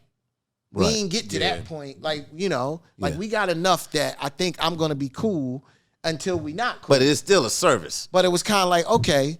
So my wife was like, you know what? Put the Cash App on the bottom of the screen and put the Cash App on the bottom of the screen. Don't say anything. At the same time, Dan was like, you know what? I'm going to design this shirt. We're going to do this magnificent house party. I took this picture with a Tokyo mask on in Tokyo. Mm-hmm. Wow. So he just took the Tokyo off and just put it there. Put the magnificent house party. And we were like, you know what? At the same time, we're going to put the shirt on sale. So this was all on a Saturday, 2-hour stream. We finished the stream. Great stream, it was dope. And I'm looking at my wife. She's sitting at the computer, and she got this puzzled look on her face. And she was like, you got about $4,800 in tips. And I was like, what? And she said, yeah. But you might have sold about $18,000 in shirts. In one day. What? In one day. Now, you know what I realized? You don't go to Coachella and don't buy a shirt. Yeah. People needed a reference. Yes. This was a reference. I was there. I went through something. I was there. I'm going through something. I need something. And that was the light bulb. That was like, wow. Because you know who bought these? Grown folk. Yeah. Grown folk who don't have anything to spend their money on. Yeah. Grown folk whose kids can't go to Coachella, so I ain't got to give you the money to go to Coachella. I'm going to spend it on myself. I'm going to spend it on myself. I'm going to buy me a new TV. I'm going to buy me a new couch. I'm buying me something. Mm-hmm. I get it. And that was the whole thing of like, there is something here. There is something here. We don't have, and I've always said that, man, we ain't got no music. We don't have radio stations. Yeah. Listen, I love WDAS. There was a whole point in time that WDAS is like, we don't play rap. And it's kind of like, well, okay, you know what? WDAS don't belong to my mom now. It belongs to me. How you gonna not play rap? And that's where I came from. There's something backwards here. Right. Because either I gotta listen to what my kids listen to, or I'm wearing Skechers. Where's my space? Still in between. And it was really nothing. And I really think that was the thing that it was like, oh man, like I like us. Cause when I ask grown folk, like, what do you do? Like, man, I chill in the house, I smoke something, I drink something. We go to dinner. We go to dinner, we may go to the game, we go on vacation. You know what we never do? We never go to the club. I realized I go to San Francisco, land, see somebody like Shortcut. Yo, what's up, man? I'm in town. What you doing? Man, I'm doing the Mighty tonight. Oh, man, that's dope. What you doing now? Chilling? You want to go get a grub? We go get a grub. You know where Shortcut never come? The club. Yeah. We don't have a desire to go to the club. The only reason we were in the club is it was our job. And that was the wake-up call, that it was kind of like, man, like that home club might be hitting. I'm sitting there like, man, y'all ain't, and I remember a night in July, it was Friday night. Me and my wife was like, yo, we joking. Yo, I got an idea. Let's get a bottle of wine. Let's go in the room and let's go club hopping. We laughing. We go in the room and I turn Twitch on. And I turn on and Rich Medina's doing Afro beat. And we in there like, woo, he killing it. Right. I switch. Natasha Diggs got Soul in the Horn. They rocking. Then I switch and Shortcut and Just Blaze are doing a back-to-back house set. This is in July of 2020. And I remember stopping and I looked and I said, babe, this is the best club I ever been to. I said, this is crazy. And you're at the house. I said, yo, the drinks are cheaper. You don't have to pay for parking. Yeah. Yo, I fell asleep in the club.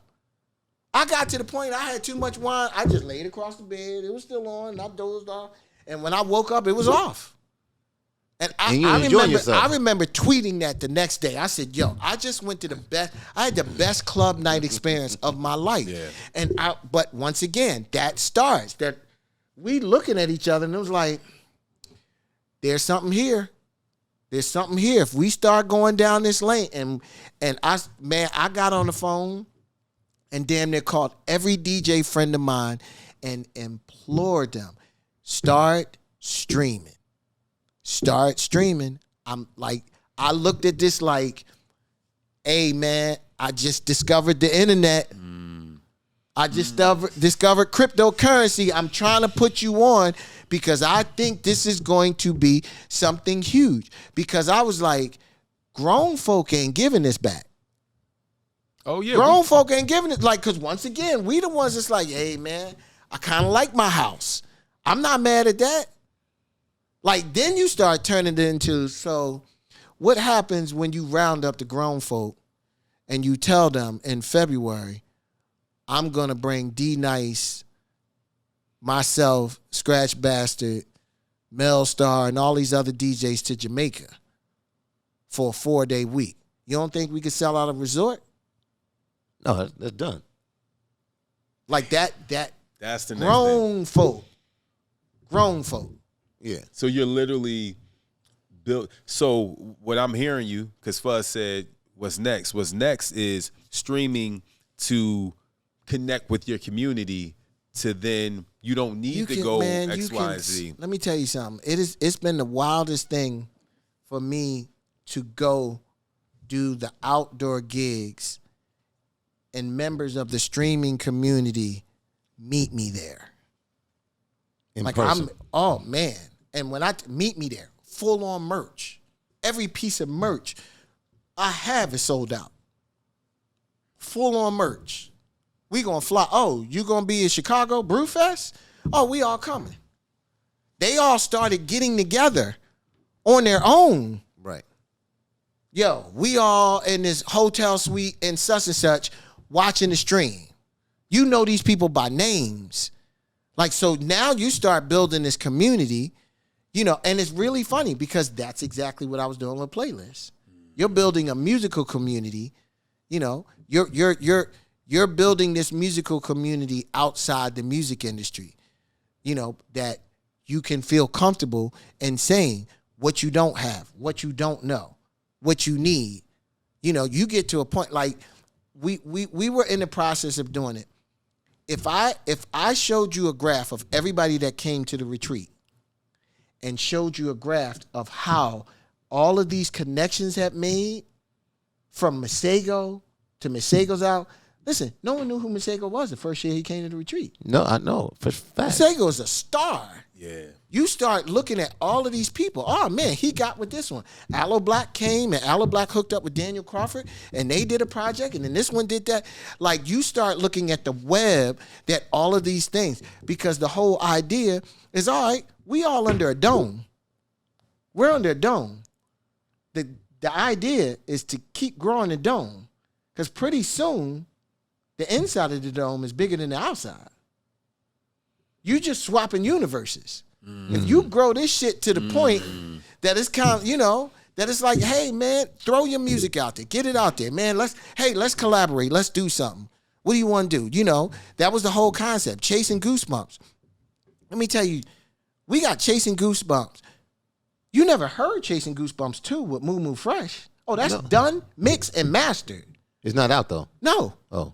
You never heard Chasing Goosebumps 3 with Billy Mercury. Like, when I tell you, we were going down this path of like, all right, listen, we got a community. Service the community.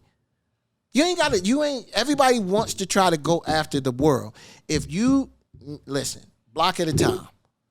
I was known in West Philly. I had a 6-block radius that I was the man. Yeah. And I grew that to 10 blocks and 12 blocks. Right. And then somebody in South Philly asked me to come down and do a block party. Now you doing it. Now you got people in South Philly. So now I got South Philly. And then I get Mount Airy. Then I get that. Next thing you know, I'm going to Jersey. Then I'm going to Delaware. That's how before social media and all of us, that's how you built yourself. Yeah. So do you feel like Touch of Jazz kind of like is kind of like the birth of it? Then you like, oh, I know what to do with the playlist retreat, like 100%. So it was all 100%. It's the same everybody thing, but everybody kind of looked at me and said, "This is Touch of Jazz Part 2," and it's like, because once again, what I said in the beginning, what you do with the retreat is you realize every mistake that you make sure you don't make the same one twice.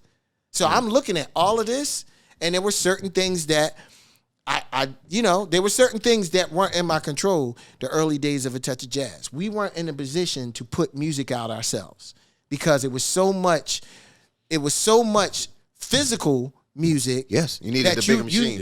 You needed the machine to kind of get that out. And nobody was teaching us the independent, like you can go the independent route at that in those times. Like you just wanted to do. Like I had an idea, and it was funny. I don't know if I shared this with you before, Q. I always wanted to do a jazz album with hip hop producers, almost what Easy Mo B did with Miles Davis, right? Yeah. So my idea was like, all right, I'll call it Jay Dilla, Battle Cat, so just DJ Quick and Pete Rock. Those are my four the producers I wanted to get. So I said, one of my favorite artists is George Duke and Stanley Clark. I wanted to put Duke Clark back together. So I met George Duke when I was working at Warner Brothers. I got an idea. He said, come to the house. Stanley Clark wasn't making music since they did 3, right? And he's like, yeah, I'll call Stanley. Like, so I didn't realize I put those dudes back together to talk. I'm like, all right, let's do it. So Battle Cat had a meeting with him. Jay Dilla was on board. Quick was with it. Like, I wanted two West Coast, two East Coast producers. So I had my first meeting with Hidden Beach, Steve McKeever. And he shot me a number I knew that I couldn't pull this project off with. I'm like, but he fanned out when I brought Stanley Clark and George Duke to the office. So I'm like, I knew I had something, but I got discouraged and didn't do it. Yeah. So that's how I met Terrence Martin, because Battle Cat was like, when I told Terrence about the project that you want to do, we started working on music, and Terrence Martin started producing. Wow. So that's how me and Terrence got really tight. So it's something that, even Terrence is working on something right now, but I'm like, what you're saying is like, you got to get the idea out. It made sense to me because I grew up in a jazz household. Yeah. But I wanted the hip hop slap to it. Yep. 100%. And George Duke and them, they got it. They were like, I said, I want them to produce it. You guys just play on top. They're like, that's all we got to do? I was like, yeah. They're like, do it. Let's do it. And I wish, I got so discouraged by what Steve McKeever and Hidden Beach offered. I'm like, I can't do this for that. And I'm like, I just let it go. I'm like, I mean, listen, we didn't get a lot of money for Jill. The only saving grace is I owned the studio. That was the reason why I went there, because of what you guys were doing. I owned the studio, and we already had the producers. We've talked about Touch of Jazz. What were in the early days? What was that first success where it was like, man, it paid off? Like, it was bittersweet. It was bittersweet because one of the things that I've realized is, with Will and I went through the phase of being famous. I went through the phase of we're making a bunch of money, and I blew a bunch of money, and oh shit, I gotta get it back. I never thought that all of those guys had to go through that too. Like, it's the same thing. All of the lessons that you learned in life, your kids gotta learn those too. And I don't care how much you tell them. Yeah, they got to. They got to go through it. So we got really big. We went from 2 rooms that I had 5 rooms down at the Touch of Jazz. I had 5 rooms, and I would come down there, and all 5 rooms be empty. Parking lot be a car show though. Everybody got a new car. Everybody got girls. Everybody, And it was one of those things that I was like, yo, I didn't see that one. I was like, I ain't see that. I thought it was going to be success was going to breed hunger for more success. And it was kind of like, mama, I made it. And it was just like, wow, this is crazy. Like, not everybody can handle that, and that was a hard lesson. Like, when, coming up in the 80s and having success in the 80s, not everybody translated the 80s to the 90s. Not everybody translated the 90s to the 2000s. Like, it was... They didn't move with the times. No, and it was, it's... And especially where it was weird especially for me, is Will and I came out in 86. Will had the biggest record in the world, I want to say in 2000. Wow. Like, Will had Big Willie style. He sold 26 million records on Big Willie style. Was that get jiggy with it? Yeah. And I'm sitting there like, yo, you got to understand, we went through, like, the hip hop has a tunnel. We went into that tunnel and came out, and went into that tunnel and came out. You know, Will went television, movies, and was like, hey, I want to make music. And we like, yo, let's do it. To the point that it was like, wow, this is crazy, because, you know, there's a bunch of people that don't know you made music before. A whole different audience. Yeah, how about that? Like, I mean, I had people, I'm doing DJ dates, and people coming up to me like, yo, you are absolutely amazing. I never knew you DJ. And I'm kind They of only like, thought you was an actor. that's like where this, you know, but to me, that's longevity. Hell yeah. That's longevity. Yeah. When you have a group of people that don't even know what your origin is, Yeah. it's kind of like, yo, and I used to take offense to that.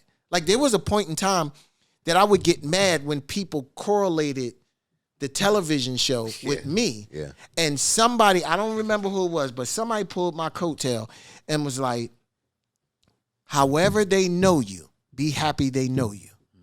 That's the entry Like, point. if this is your timeline, let them have their different timeline of the entrance point to you. They're going to be somebody that just discovered you from the streams. Oh my God, he's really good. Don't even know. Like, you get people that's like, I don't even know this dude. Especially, you got the new Fresh Prince. They're going to be people that's like, yo, you were on the Fresh Prince? There was an original Fresh Prince? Yeah. But for you to be able to say that to me, all that is longevity. So it's just, you know, it's just one of those things that it was kind of like, That's crazy. you know what I mean? Makes sense. But to me, the older that I've got, the more comfortable you become in the journey. That it's kind of like, man, this is crazy, because now, you know, now I'm at a point that I feel like I'm in cruise control. I am doing what I want. I'm doing it how I want. You know, once you look up and now you realize that we did a stream yesterday, and I said something that I was like, yo, I want to talk to some of the older people out there, and I just want to say, you got to take it easy on the younger generation. So let me ask you a question. I did it with Dane. I said, Dane, what is your first memory of hip hop? And Dane paused. Dane's like 32. Dane paused. Dane said, Mace, Harlem World. Who's Dane? Dane Jordan is an MC that goes on the road with me, done albums. And he said, Mace, Harlem World. Okay. He's like 1998. Okay, that's good. I said, okay. So that's based off of your age. I said, but you knew about Tribe Called Quest. He was like, yeah. I said, you knew about De La, right? Yep. I said, did you know about Cool Cow? And he said, nah. I said, everybody has a start. Yeah. The way that I look at it, your brain and your musical knowledge is a hard drive. Your hard drive has a start date. Call it soundtrack. Your start date started from Mace Harlem World. Now, you know some of the stuff. I said, let me tell you, I was born in the 60s. I know 60s music. I know a lot of 70s music. I know almost all of the 80s music because I was a part of the 80s, part of the 90s, part of the 2000s. He was outside. I said, so you can't be mad at the young guy when you say Tribe Called Quest and they're like, who's that? Yeah. Don't get mad at them. That might be before their timeline. Now, the part that 50 years, next year will be the 50th anniversary of hip-hop. Yep. The part that no one talks about is that works on the other side. At a point in time, my job as a DJ is to keep up to date with all of the music. I tapped out. My hard drive is full. I got this to here. When did you tap out? And why? And it was funny because I asked myself that question. I was like, yo, what is it? Because I'm always embracing a lot of the new stuff. And I think what got me is I was like, I am a DJ that plays music for people to dance. Move. People don't dance anymore. What do they do? This is selfie music. What do they do, Jeff? They sit there on the couch and they take a picture. Like, I've watched this. I've watched people sit in the club like this, and a song come on, and they go, woo! And everybody crowd around, and they grab the one bottle that they all can afford, and they take a selfie. They take the selfie and watch them go right back to this. So you and see I'm like, this. yo, like, I'm sitting there like, yo, I get it. I didn't realize what tapped me out. And I'm like, yo, I'm used to playing music for 1,000 people on the floor, eyes closed, hands in the air. That's why I like disco. I love house. Like, everybody, those are the only 2 genres of music. And Afrobeat, only 3 genres of music that people still continuously dance. Yeah. Floor is packed. Any modern music? What do you think is the BPM that gets people moving? I'm not about to be on my geeky shit. You know what? It's different. To me, 100 BPMs is 100 BPM from 98 on up is the starter. You cannot sit still when somebody plays something that's 100 BPMs. It gets Like you 100 BPMs is you gonna nod your head, you gonna tap your feet, you gonna tap your hands, and that's the people who don't really know how to dance. My kids went to their first dance, and I asked my daughter. I got twins. I asked my daughter. I said, August, did you dance? She said, yeah, I danced with my friends. I said, did any of the guys dance? She said, no. I said, no guy asked you to dance? And she said, ew. And I'm sitting there thinking like, yo, when I was 12, 13 years old, You wanted to do went that. to a house party, we was getting it in. Yeah. Some of my most traumatic experiences was, hey, you want to dance? No. Damn, everybody's on the floor dancing. I'm just sitting here, she dancing to herself, and I'm like, yo, what's wrong with me? right. And nobody does it now. Yeah. So, but what I realized is I was like, I have my music. Now, that doesn't mean I'm not still accepting music into my thing. Of course. But I am not trying to learn who the new artist is to have to play if this new artist isn't going to get people on the floor. All right, but are you concerned as a creative that Stevie Wonder's timeless? We know what that is. We know what Michael Jackson, Thriller, Off the Wall, whatever, that moves air. What do you feel like any current music? Oh, 100%. 100%. All I'm saying is a lot of the popular music isn't the one. Let me tell you something. There is so much good music out here, but if we're going to the radio to pick our good music, it's not there. It's not happening. So you got to mine for it. Now, I'm just saying we're this. mining for it at a time when everybody's attention span has gone from here to here. Like, and this isn't a bad way. You know what? Somebody can do something really bad, and everybody will talk about it, and 2 weeks later they forgot about it. Right. There is no way in the world that we lost Michael Jackson, Prince, and Whitney Houston, and people forgot. Don't nobody talk about Michael Jackson, Prince, or Whitney until it's their birthday. Yeah. Yeah. They were the three of the anniversary biggest dates. artists of all time. Yeah. So the attention span, whereas you can get in trouble and it goes away, but we don't hold on to our treasures anymore. Anything. Like, listen. I saw Stevie Wonder out. I say, you got to put him in a bubble wrap. I saw him like a month ago. Listen. If you ever listen to my stream, every time I stream, I say bubble wrap Stevie. I always say that. Stevie, I regret not Shaka taking a Khan. picture. I regret not taking a picture when I saw him at this birthday party. Let me ask you this, right? Because you said that you've stopped, right? Like your hard drive is full. I'm gonna go back to when Jazzy Jeff and Fresh Prince, y'all were moving, but you were the youngest. Was there an issue, or were your brothers and sisters critical of your music? Because you said your brother was a drummer for the Intruders. Was he looking at bass player? Was he looking at your music or your older brothers and sisters like, man, I'm not feeling that? No, well, you know what it is? I think especially early on, records like A Touch of Jazz were a direct reflection from my brothers. So it's kind of like, I see what he's doing, and I see how he's trying to fuse this together. Now, it would be completely different today. It's kind of like, it was a little bit different because records like Girls Ain't Nothing But Trouble. I remember when Will and I first got together, I would play Moments in Love by Art of Noise. And he would do Girls Ain't Nothing But Trouble over it. And I remember watching 250 people in a party sit there and hang on every word he said. That's when I knew. I was like, yo. Like, he is telling this story that they are picturing this in their brain.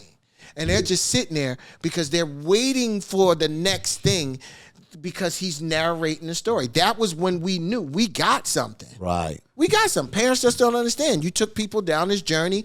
People, because this was, Girls was pre-video.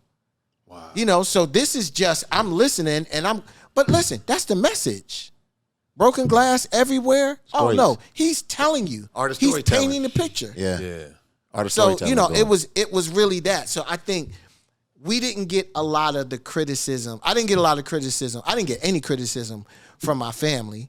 And especially I'm doing shit on turntables that you're not supposed to do. Oh, you're a master. We ain't even talk about that. There was a period that we would go and do shows that hadn't gotten anywhere in the world. What I always say is MTV unified everybody. Because there was a point in time that when you go to Baltimore, you're going to get the hits, but you're going to get the Baltimore Club. When you go to D.C., you're going to get the hits, but you're going to get go-go. Like, everybody had their own thing. Region. Everybody had their own thing. Yeah. Listen, I remember doing shows in Virginia, and I'm doing DJ routines, and there's 5,000 people that are sitting there, and I'm like, understand, that's where the Make It Sound Like a Bird came from. That's where the Make It Chirp came from. Because what we realized is when people don't understand, you got to simplify it.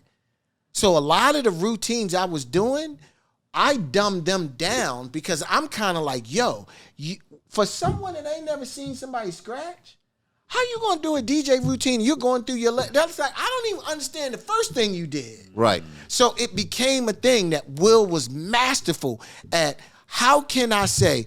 Will would point. I remember, I would chirp, and Will would point up like, "Oh man!" and everybody in the arena would look up, and then realize what I'm doing. He's like, "Just making it sound like a bird," and people were like, "Oh my God." So you just took a part of your tricks. You had to break it down. You had to, but that's the same thing in making music. I could play you some shit that for the average person you would lose them in a heartbeat. I bet. But that's not for them. Let's talk. Since we're talking about DJing, Jeff is a DJ's DJ, and I just said rapper's rapper. You're the DJ's DJ, right? Who is it that for you? Like who? Flash. DJ Flash? No, Grandmaster Flash. Grandmaster Flash. Grandmaster Flash was the first DJ to make anyone realize that you couldn't be a DJ. Right. You can be a DJ. It was Flash. And Flash is like a big brother to me. Flash is, I get geeked every time my phone rings and I see Grandmaster Flash on my phone. Really? Like, yeah, I mean, that's, because Flash was it. Flash was Wild Style. Flash was Grandmaster Flash and the Furious Five. Flash was, I'm going to put the crayon on the record and to the marker point. Like, he created so many of the templates for us to use. And to me, that's all DJing is. That's all art is. Somebody's going to do it. Somebody got to do it first. And somebody's got to take what they did and put some spice on it and add it, Right. The first pizza was just cheese. The shit that we got now is, all of this. But it's got to start with the cheese pizza. Back in the day, I always hear about these battles in Philly. DJ battles. Mm-hmm. Who were some of your top 5 toughest competition? Never battled. That wasn't me. Really? That wasn't me. I got into the New Music Seminar. I got into the DMC. Okay. I won. That was it. I didn't. What I mean battle is, like, I'm talking about like, yo, Jeff is better than such and such. I mean, that's you always gonna get that. You're gonna get that with me. You're gonna get that with DJ Cash Money.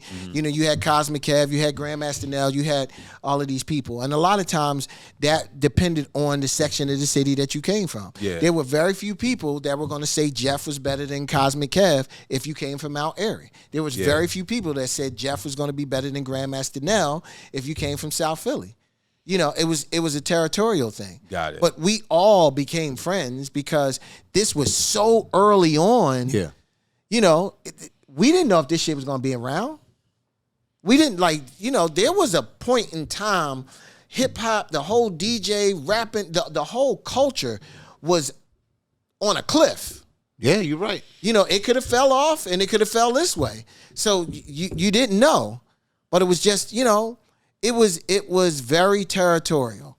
And I think once Will and I got together and started making records, the thing that I saw change was everybody trying to be the best rapper or the best DJ.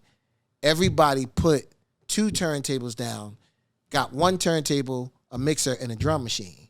And everybody started trying to make records. And I think that I don't want to say killed, that took a dramatic turn to the party culture. Because, like, there was point in times in the 80s that you would go to a party and you saw 5 of the greatest DJs in the world, and all they did all night was cut.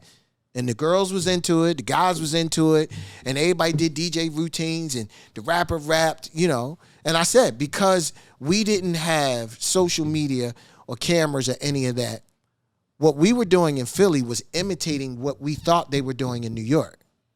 We thought, the reason why Philly is the DJ Mecca, we thought that's what it was in New York. You know, what, man? We thought they was doing the rapper is supposed to be bigging up the DJ. And the DJ was just the background for the rapper in New York. So when we go to New York, it's a whole different twist. What is this? He doing transforming and all? What is this? Will's back. Will's hyping him up. Jeff is the greatest DJ in the world. Do the such and such. Make it chirp. Such and such. They wasn't used to that. Oh, so y'all. But understand, it was understand it was the same thing. Because at that same time, we go out to L.A. We go out to L.A. around the same time, live at Union Square. We go out to L.A. I meet Tony G.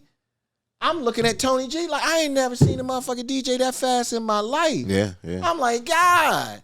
But he's like, I ain't never seen nobody as funky as, you know. So you start realizing everybody got their pockets. Everybody is creating what their version of hip hop is. And then, you know, it just grew to the point that you could, you know, we went on tour. You know, it's Run DMC. It's Public Enemy. It's EPMD. It's Jazzy Jeff and the Fresh Prince. It's JJ Fad. You know who was on JJ Fad's bus? All of NWA. Yeah. Like, that's where I met Dre. You know, like they hung out on the Run's House tour. Wow. I remember DJ Train, rest in peace, gave me, was it Gangsta? Gave me Gangsta with Cube. And I was like, man, I drove through Philly playing that shit like crazy.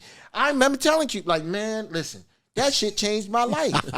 But understand, it was so far over there, and we were so far over here, and we didn't have videos, and it was, you know, this is before Bill Clinton signed the deal that all of the radio stations could be owned by one person.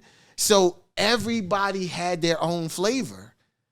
That you could go on a tour and put everybody on a tour.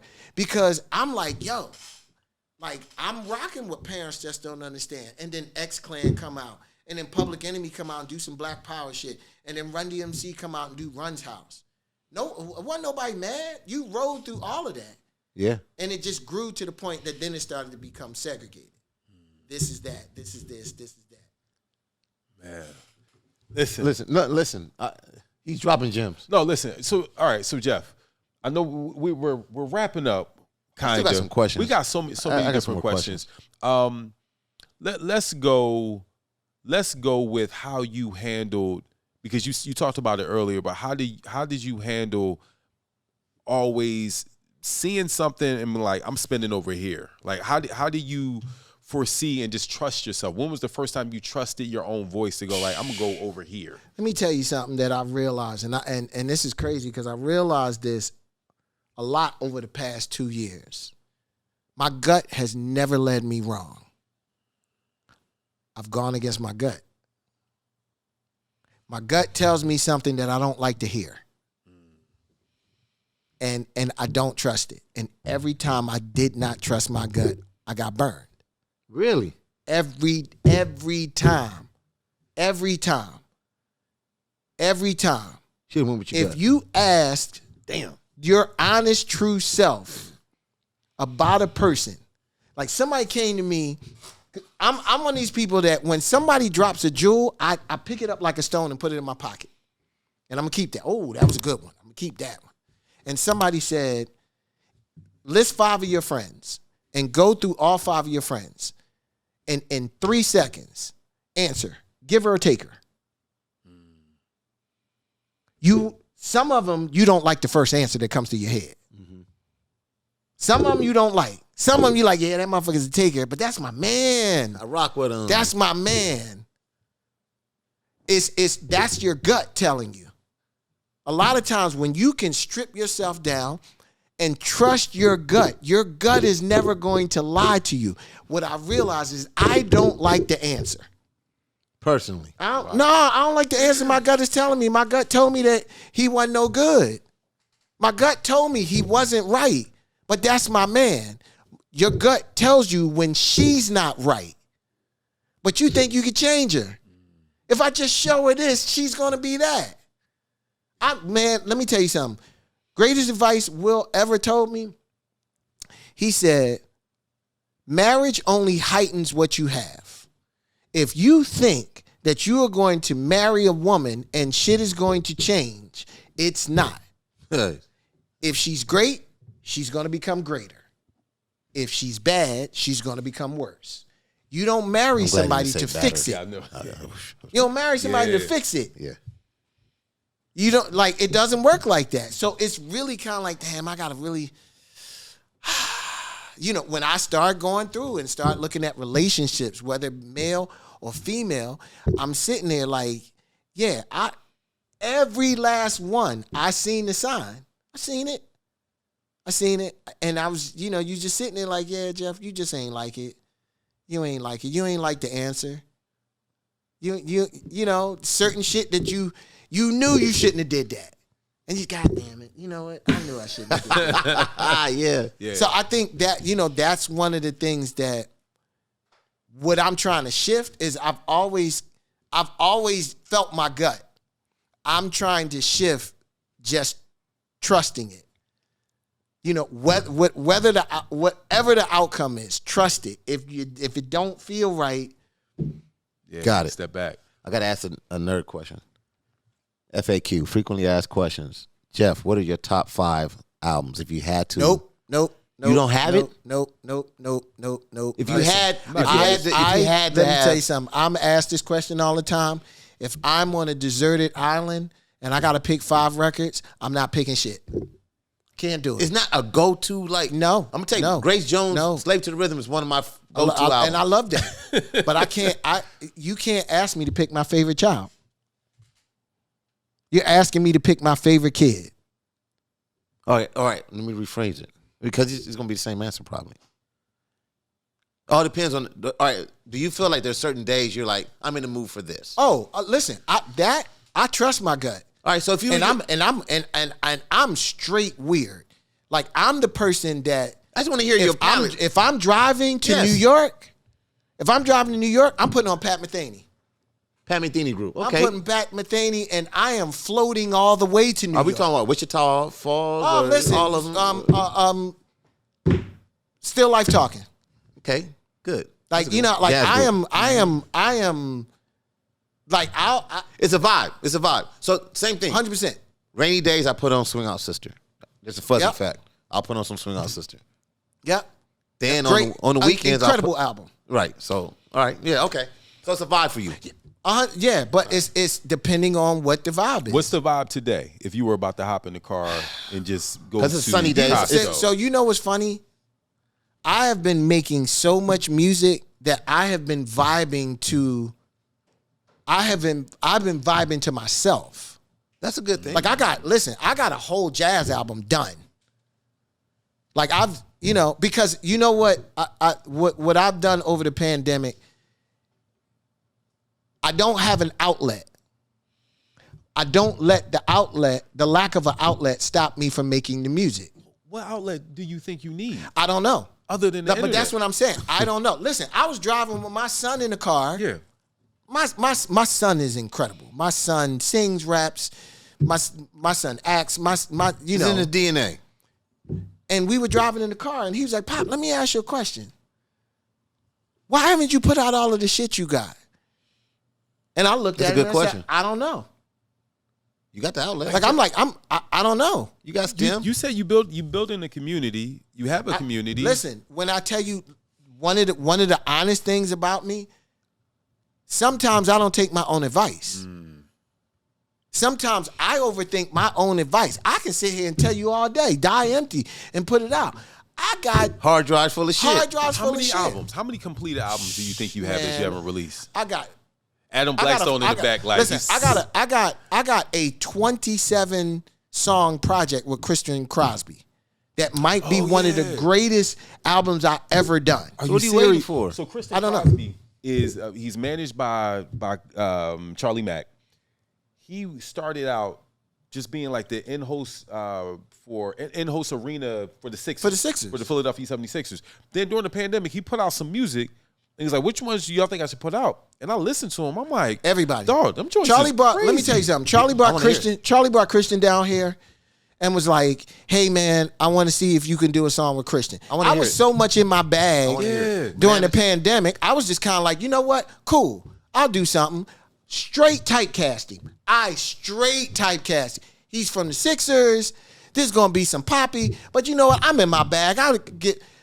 And I gave him a beat, and he wrote to it and did it. And I was just like, all right, he bodied that. Didn't expect that. But you know what? I am a firm believer that every human being on this planet has one hit song in it. So he's a basketball player. No, he's a host. He's a host. Like Listen, you know Christian was the arena dunker. Yeah. Christian was the guy that was bouncing off of stuff. Yeah, he started out as the flight squad. He been with the Sixers for 15 years. Right. He hosted the All-Star game. I mean, come on. Wayman Tisdale was a basketball player and became one of the dopest baseball. So you have 27 songs? I'm in my bag. 27 songs. Really? I got a full jazz what do you need album. help with? What do you need help with? FAQ, we here to help. What do you need? Listen, I'm trying. You know what it is? I'm trying to find. What's your gut telling you, Jeff? I'm fucking you up. You know what's crazy? You know what my gut was telling me? What is it? Go to Blue Note. All right, so I'll make the call for you. Go to Blue Note. I'll call Don Was right now. I want to sit down. I'll call Don Was for you. I want to sit down because I'm like, What's listen. Blue Note? What's Blue Note? Blue Note is a jazz label. Okay. Because I got a jazz album that is some. We'll call Don Was next. Do you know Don Was? Really? No. But you know who he is. 100%. So we'll call Don Was. That's not a problem. Who's Don Was? Adam Blackstone. Don Was runs Blue Note, but he's a producer and was in a group called Was Not Was. Okay. Listen, Adam Blackstone does everything. The musical I played director. Adam Blackstone something. When I tell you, and he don't even know it, Adam Blackstone fucked my head up so much. Adam Blackstone looked me in my face and said, why don't you just call somebody and get distribution and put all of us out? Yeah. You know what this place is? This is Muscle Shoals. You ever seen Muscle Shoals documentary? No. You got to watch it. Oh, listen, my God. This is Muscle Shoals. Got it. Everybody comes here. So, Jeff, you're tripping. And I'm sitting here. You're tripping, like, bro. He looked at me and I was like, yo, this is crazy because I never thought about that. You're tripping. I never thought about that. You're tripping, bro. Never thought about it. If the shit that I could play you. You're going to play for me. You're saying, tripping. So let's just say, or do you have north of 15 albums unreleased? Somewhere like that. Wow. So somewhere like that. So why go to Blue Note when you can just do it yourself? But see, that's the whole thing. Like, I'm going to tell you what I've realized, especially They're not gonna with give you the money me that and you my want. wife and how we're doing things. Just because you can do it don't mean you should do it. What I do realize is I am great. The one thing that I will say, I know how to put together a record. Motherfucking right. I know how to put together and I a record. I hated that you didn't put Jazzy Jeff Presents to playlist because it's hard to find. Yeah, but you know what? Like I'm somebody that I'm also an artist. So it's very, very important. You want other people to It shine. has nothing to do with me. I am it. the orchestrator. You know what I've realized? I started to realize that one of my main purposes right now is I provide space. I provide the space. Playlist, my job was Space. The space. Creative I'm bringing space. everybody A creative here, space. and we're going to develop. I provide the space. It ain't about putting my name on it. It ain't about saying that I got to do it. It ain't even about me getting paid for it. I provide the space, and I really feel like that is my God-given job. You're supposed to provide the space for people. You're supposed to give people the space. You're supposed to give people the access. Like, I'm good. That's I'm your gonna call. make sure. That's your calling. I'm gonna make sure I'm good. Will we ever get another playlist? Yes, I just. I'm gonna tell you what Okay. I needed. The break came at an opportune time. When I said we were on that last tour, one of the last dates that we were doing when we were in Asia, I go to Phuket in Thailand and take days off. And I spent my birthday in Phuket. Me, Dane, Montez, we sitting on the most secluded beach, drinking fruity drinks. And I looked at Dane, and this was the first time that I said, what people don't understand, I've never been to the retreat. I've never been to the retreat. I throw the retreat. So you never enjoyed it. I don't get what everybody, I know what everybody gets from it. You don't get it, though. I don't get that. Because listen, that's 7 months of planning. That's hundreds of thousands of dollars. Yeah. Because understand, same thing, like a touch of jazz. We wasn't getting the retreat has never been paid for. So I'm going out, doing everything I can, bringing money home, and I'm, we get sponsored, but the sponsors never covered the whole retreat, because what I'm very careful of, the retreat is 100% about the attendees. And you don't want to make it corporate. Heineken wants to come to the retreat and paint everything green. It's not about that. Yeah. You know what it's like going to a sponsor saying, I want you to give me $100,000, but this ain't signage. About you. Yeah. Now, trust me, we got some people that get it, because I'm like, listen, if you don't make it about you, it's going to be about you. You just got to trust me on that. Can you say that one more time? If you don't make bar. it about you, bar. it's going to be about you. And you get, listen, we had Serato, Roland, we had sponsors that's like, yo, I'm with you. I got it.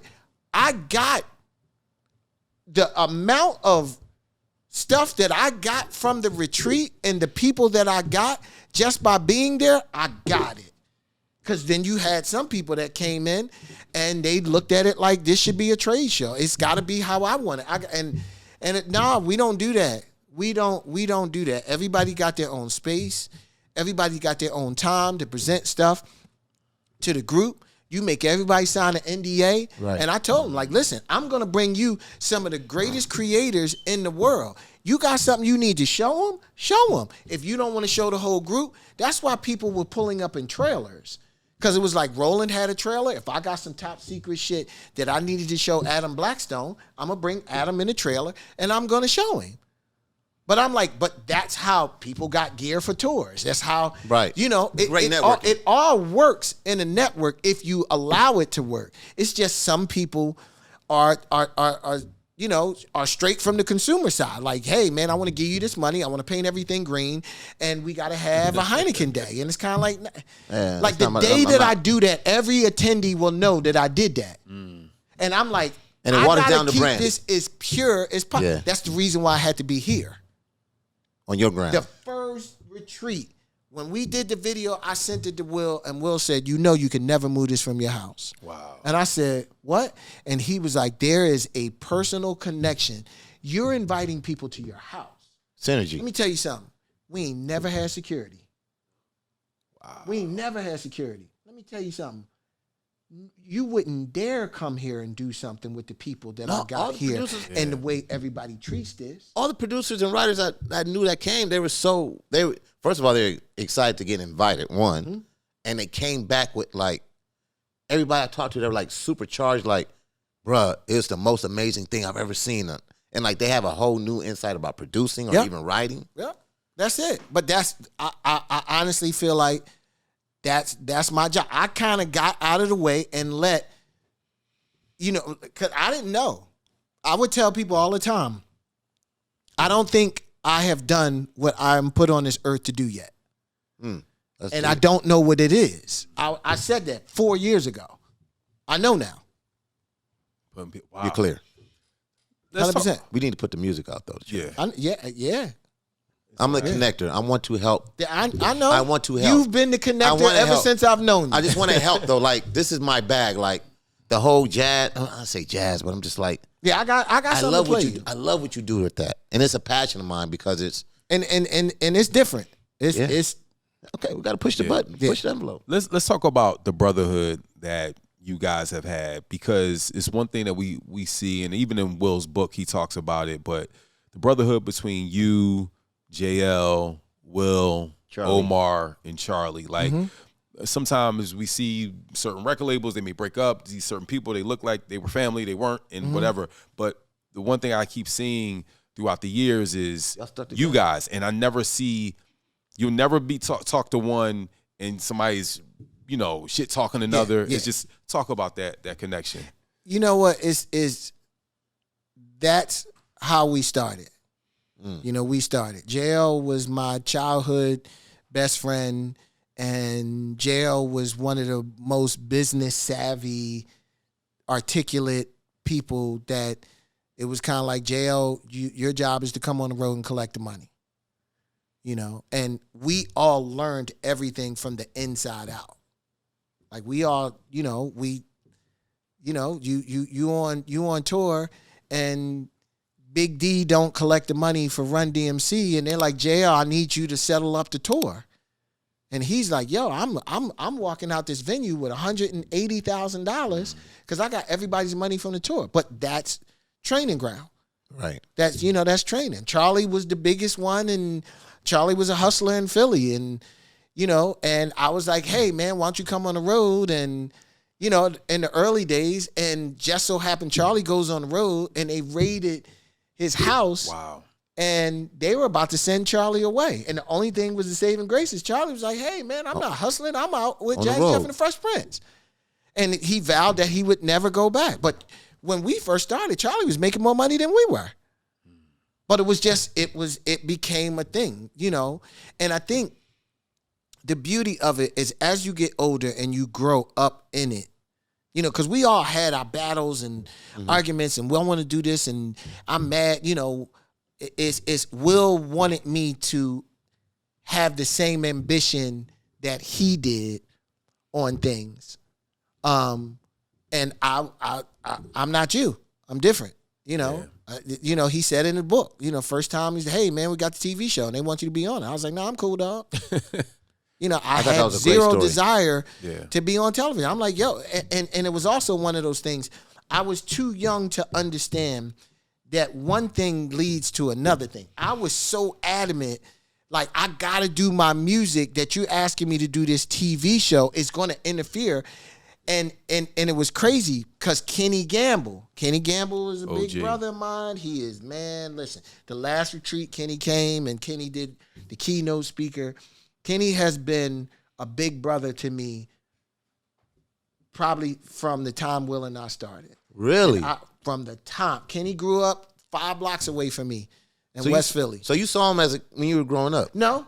I really got introduced to him as soon as Will and I got together and we put out a record. Kenny reached out. Because you sampled one of his No, just reached out. Like Kenny was kind of like, hey, you big guys brother. are from Philly. Yep. Got it. Reached out. We started talking, and established this dialogue that I would, every 5-6 months, I would check in with him, go see him. Kenny has driven me around Philadelphia and schooled me to so much stuff just about the community and the black community and how we take care of each other. Yeah. But I remember calling him, and we went out one day and we got something to eat, and we came back to the house when I was living on the waterfront, and I literally broke down, and I was just like, man, I'm trying to do this and such and blah, blah, blah, and it's this and such and such, and I'm saying all of this shit. And I look over at him, and he got a scowl on his face. And in my mind, I was like, yo, I was really looking for the hug. I wasn't looking for what the face you giving me. And it got to the point that he interrupted me. And he was just like, you know what all that shit you doing is called? And I said, what? He said, success. And I looked at him and he said, who the fuck told you success was going to be easy? Blew my mind. That day, I never complained again. I was like, yo, I realized success is somebody from Philly going to California and ain't never been there. Yeah. But they're telling you what California is like. It's naked girls walking down the street. It's this. And then when you get to California and you see what it is, who was wrong? California or you? I was like, whoa. I had an interpretation of what success was. And what I'm getting is success. I just ain't like it. I'll just, man, this shit is hard. Y'all complaining, y'all. But understanding that was one of those things that is kind of like, okay, this is how it is, and you just got to deal with what's in front of you. Man, that's deep. No, it's because I had this similar conversation with somebody else. It's like, for years I was on the radio, wanted to be on TV, and I got the TV, and I was like, people start changing and they start acting weird. I'm like, all I want to do was I wanted to rap with Jazzy Jeff, and I didn't know it was all of this other stuff. Yeah, it's a lot of other stuff. Yeah, that you don't know till you get in. But you got to get to the point that you got to block out the other stuff. The problem is blocking out some of the other stuff means blocking out some of the other people, and that's the hard part. That's your gut telling you. Listen, I got a lot of friends that you my friend. I got friends that you were my friend from this point to this point. We still cool. And when we get together, we talk about this point to this point. I don't talk to you about the studio. I don't talk to you about traveling. It was the wildest shit when we started traveling, and I went back home and went to the corner and sat on the mailbox with all my friends, and they was drinking 40s. And I went to L.A. because I was really tight with Pooh Richardson when he was at UCLA, because Pooh was from Philly. And Pooh used to take me to them UCLA runs that I saw Magic and Reggie Miller and all the rest of them. I come home and I got it on the tip of my tongue. And I'm like, I'm about to tell y'all that I just saw Magic Johnson. I saw Magic Johnson play a pickup game. He invited me and Will to the Lakers game. We go to the game. The Lakers are down by 30. They come back. Magic hits a half-court shot to win the game, and I end up in the locker room with the Lakers. They don't understand. I'm sitting there like, yo, I can't believe what just happened. I need to go back and can't say it. Can't say it. Can't say it. Because then you bragging. Oh, you big time. Then you big time. It's like, wow. Wow, one of the greatest moments of my life that I really want to share with somebody, I can't. So you realize people, you sometimes, I don't necessarily want to say you outgrow. You grow in different paths than other people.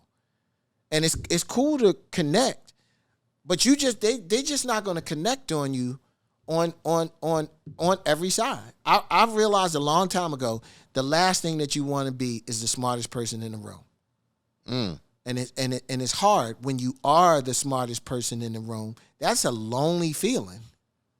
That's a lonely feeling.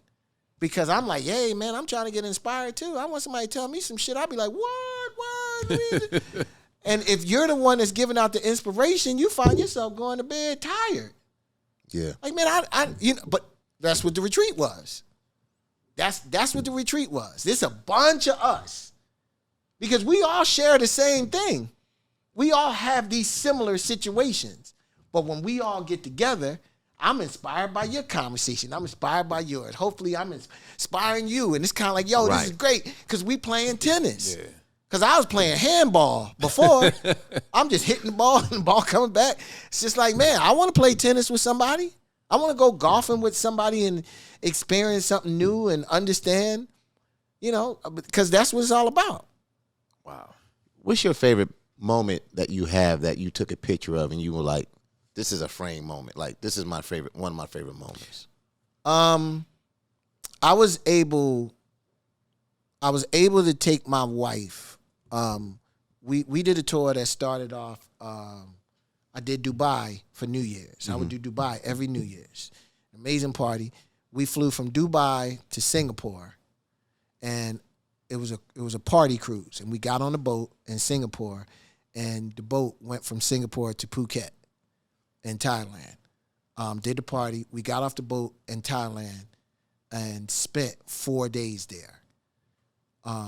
And I had a friend, DJ friend, like, yo, man, my man got this little bar. It's on a cliff. You had to take a moped up and go down, and you get off and you walk down these steps like you almost impossible to get to. And it was nothing but like a cove that had its own beach.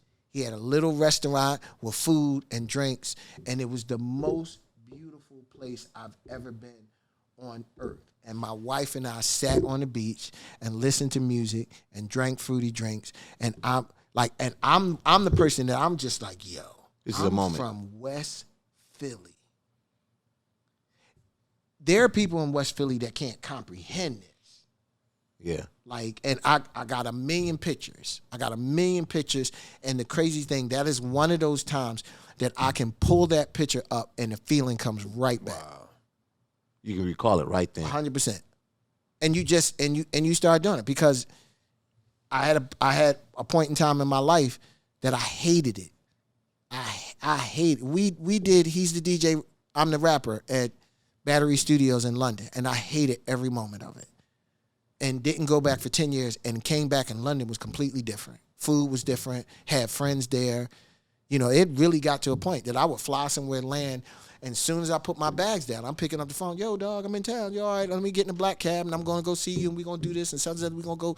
Like, I felt at home. You know, I can get on a train and you know, I can get on a train in Hong Kong, and, you know, I can get on a train in Tokyo and go to Akihabara, such and such. Like, when you start looking at the world, like every place, these are all places that are West Philly to me.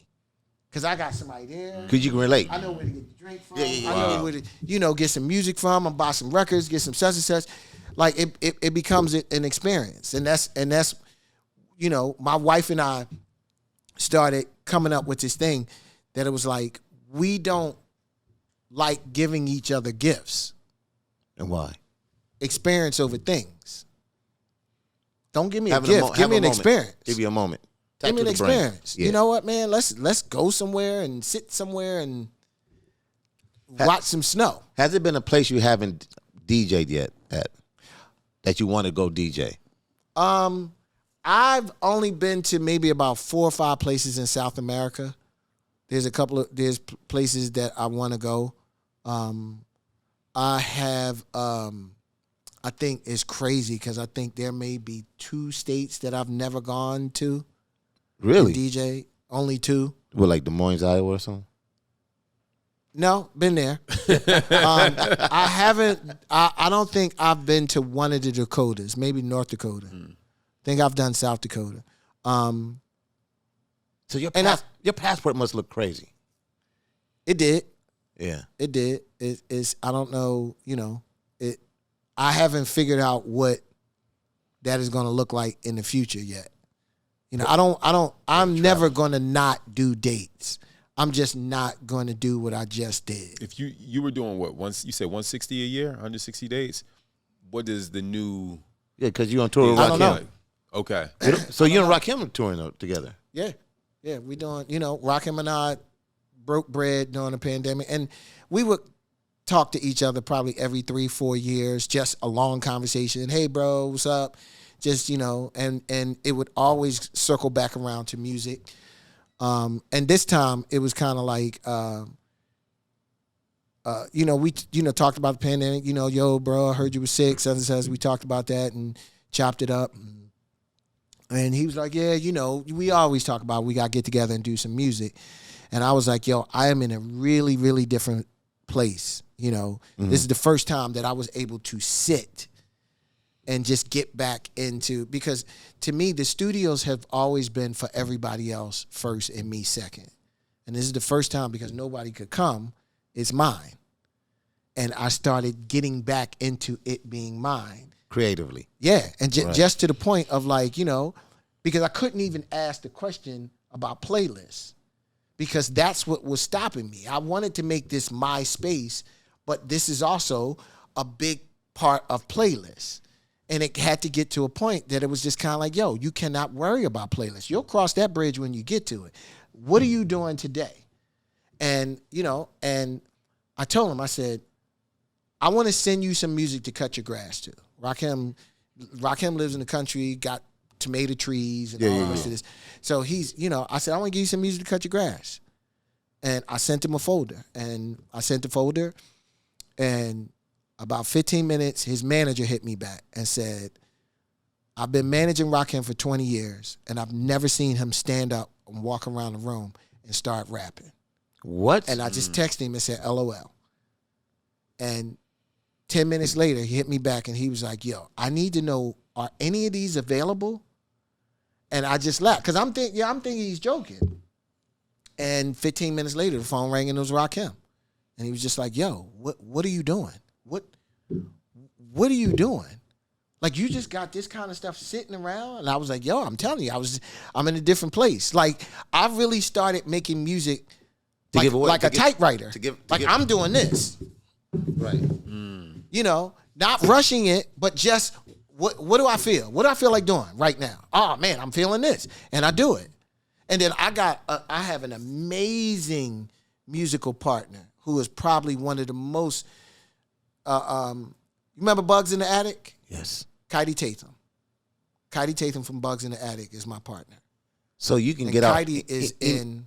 Any idea you get? Oh, listen, Kaidi plays every instrument under the sun. So it got to a point that Jeff, I'm playing stuff and giving it to him, and he's playing this.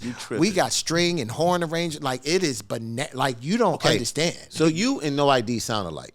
Yeah. Y'all the same. Y'all come from the same cloth. Kinda. I ain't got all that shit. No idea. I get mad at him because he got all this equipment. He got all. And I'm like, what you doing? You making songs on your computer, and you got every synthesizer in the world. Yeah. Listen, it's a hobby. Yeah, I know. We get it. I know. So when I say that you and No ID sound alike, because that was how 444 started. Yep. Yeah. He sent Jazzy some music, and that's when. Yep. But listen. I'm gonna play you some Rakim stuff. Like it's coming. Okay, look, you need help. Listen, I want to help. Jeff, FAQ want to help. I think the last time we wanted to come, you were out of town, and we thank you for this time. Like, because I know we probably got like another 2 hours being here listening to music. I just want you to know that. All right. Like, so we got to ask this question before we go. When Will. And it's a hard transition, but we've been 2.5 hours. Yeah. When Will went through the thing at the Oscars and the slap happened, I think everybody was shocked. But just from your perspective, where were you? What was it? Some stuff that you can share about the conversation you had with him after that. You know what's crazy?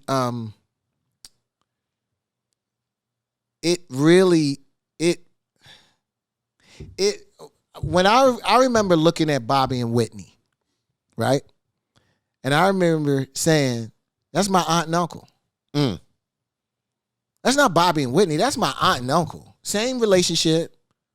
That's my aunt and uncle. My aunt and uncle weren't Bobby and Whitney, though. The light was on Bobby and Whitney. The light wasn't on my aunt and uncle. So I realized that it's different, but it still goes back to a human experience. I have known Will almost 40 years. I know hundreds of times that I looked at him and was like, I do not know how you held it together. You are the most sensible. You've always done that. My personal opinion, Will got a lot of stuff off his chest with that book. Great book. Yeah. Great, incredible Amazing. book. Great book. But when we all went to Miami and he, had for a book reading and he read the book to everybody, wanted to make sure everybody was cool with what he said. Oh, that's dope. And I walked out saying, I am nowhere near writing a book. I am so nowhere near writing a book. The level of honesty, I realize I'm not ready for that. Like I'm not ready to tackle it. Like you want to be that. You know open. what? Like you start to realize that there's certain things in my life that I buried for a reason, and I ain't trying to dig them up. Yeah, he dug everything up. Bro, when he was talking about the exes and I'm like, he had to be honest. Everything up. I was like, I couldn't do it. I couldn't do it. So I think all of this was a very bad lack in judgment. But Will opened that book up talking about the relationship with his dad and his mom. Yeah. Will has been protecting his mom ever since he was a kid. He's been trying to make up for watching the situation between his dad and his mom. Will has been protecting every woman that has been in his life ever since that. Will was protecting his woman. Yeah. Will was protecting. Now, bad, shouldn't have did it. Yep. Shouldn't have did it. But there was a side that I'm sitting there like, wow, how much conviction do you have that not just you, we waited all of our life for this moment. Yeah. We talked about this moment. The moment didn't matter more than protecting my wife. I felt like I needed to protect my wife. So I'm like, it was, and what was crazy, it was slow motion for me. Really? Oh man, I was sitting in the bed, I'm super excited, and I was just like, when it happened and I saw him walk up there, the one thing that I will say, because I've had people like, oh, he wouldn't have did that to no gangster, oh, he wouldn't have did. Let me let you know something about Will. Will is somebody that cliff dove in Jamaica and couldn't swim. Will was the person that whatever he's afraid of, he runs to. I ain't got that in me. I don't have that in me at all. And I've watched Will almost die numerous of times running straight. Will would have slapped Mike Tyson. It did not matter who was there. Will would have got his ass beat, but he was going to do what he was going to do regardless of who it was. Wow. That's not, it wasn't for fake. It wasn't for show. It was, you understood where it came from. I have to protect. Yeah. I got to protect. If that was a grizzly bear, he would have did it. I know him. So it wasn't who's harder, who's tough, who's this. It's kind of like, yo, if somebody is messing with your kid, you would do whatever you need to do. 100%. That's all it was. Was bad choice of judgment. And I think for me, what I didn't like is I'm sitting here like, this was one of them things that it was kind of like, yeah, there was a lot of people that undercover wasn't really happy for his success. And I'm just waiting. He had walked such a straight line that I was tripping that it was like, wow, he's probably one of the most unblemished people that I know. It's too perfect. That everybody is coming down on him saying, oh, he needs to go away forever. And I'm sitting here like, yo, I ain't trying to throw trash on nobody, but you see some of this shit these people do? Yeah. But it was just, it was one of those things. But, my whole thing was like, yo, that's my brother. You good? You good? You good? Making sure he's good. Once I realized he was good, he's like, I'm good. It was no way in the world that he knew what he did was wrong. Yeah. He knew what he did was wrong right after that. But the thing that got me is I paid attention to the people who came out and said something. Because you know who didn't say anything? Tyler Perry, Oprah, Barack Obama, Denzel. Oh, don't think he ain't talked to all of them. Yeah. It ain't nobody's business. It's nobody's business. It's kind of like, yo, hey, man, had a bad lapse in judgment. Yeah. And I'm sitting here like, yo, you put everybody's bad lapses in judgment up there. We all got it. You don't want to see that. We all got it. We don't want to see that. I don't want nobody to see my bad lapses in judgment. But, that's real. Once again, Bobby and Whitney ain't my aunt and uncle. Yeah. No, Jeff, listen, we thank you just for this time the conversation, the Yo, you was your preaching house. to us. I don't think you No, realize. no, I'm gonna be. This is the third time I'm saying it. I'm hearing these interviews with Jeff. I'm just trying to see what people. We ain't gonna go this way, and I'm like, that's all y'all asking, Jeff. I'm only gonna answer what you asked me. And I'm like, this I'm not trying to share information with people that it's not the time. I'm very good with understanding, because I have friends sometimes that don't do the right stuff, and I realize that this ain't the time. This is the time for a hug, and I think that's the thing that people don't understand. Sometimes pay attention to the timing. Sometimes somebody needs a hug instead of being chastised. And you learn that from kids. You don't always scream on your kids. My son is going through this. My son is 12. My son is discovering, it's girls, and oh shit, your underarm starting to smell, and you starting to, and I remember, like, 12, 13, 14, 15 is a weird stage. Yeah, that man. It's kind of like, I'm goofy. I'm trying to get, and what's going to happen is one day you're going to come up and you're going to be swagged out. So I know. So when he started going through that and started messing up, you go through a period like, you got all this kind of stuff in your room. And I paused. And I was like, you know what? My wife said, I got the daughter. You got the son. Because I know what she going through. So I was like, you know what? I'm going to help you get through this. Because I know this time. I know how this time is. This is a real awkward time. You're going to look like no one cares. Everybody's always coming down on you. I can't do the right thing. I was like, there's not a man on this earth that ain't go through that tunnel. Yeah. I was like, and I want to make this transition easier for you, that you take your foot off the gas. And sometimes people don't do that. Like, you realize in the world, sometimes people don't do that. Somebody always wants to stick your finger in their face and say what you did wrong instead of asking why. That is something that I feel like is a question that a lot of people don't ever ask. Just because you can do it, don't mean you should do it. You don't ever ask yourself why. Why? Like, is it the right time? Is it the right time? Is it the right situation? Or maybe I shouldn't just do this at all. Because you get them people that are like, I'm gonna tell them how I feel, and it's kind of like, you think that's a good idea? you think that's right? You don't know. This person just lost their mom and is going through some mental stuff, but because they ain't call you back, you want to call them out. Like, you know what I mean? Yeah. Like, understand when that person don't return your phone call, sometimes you got to say, what if they were in a serious car accident and you just left on their phone? I can't believe you ain't called me back. You so ungrateful. And hey, man, you better check the landscape first. Yeah, you're right.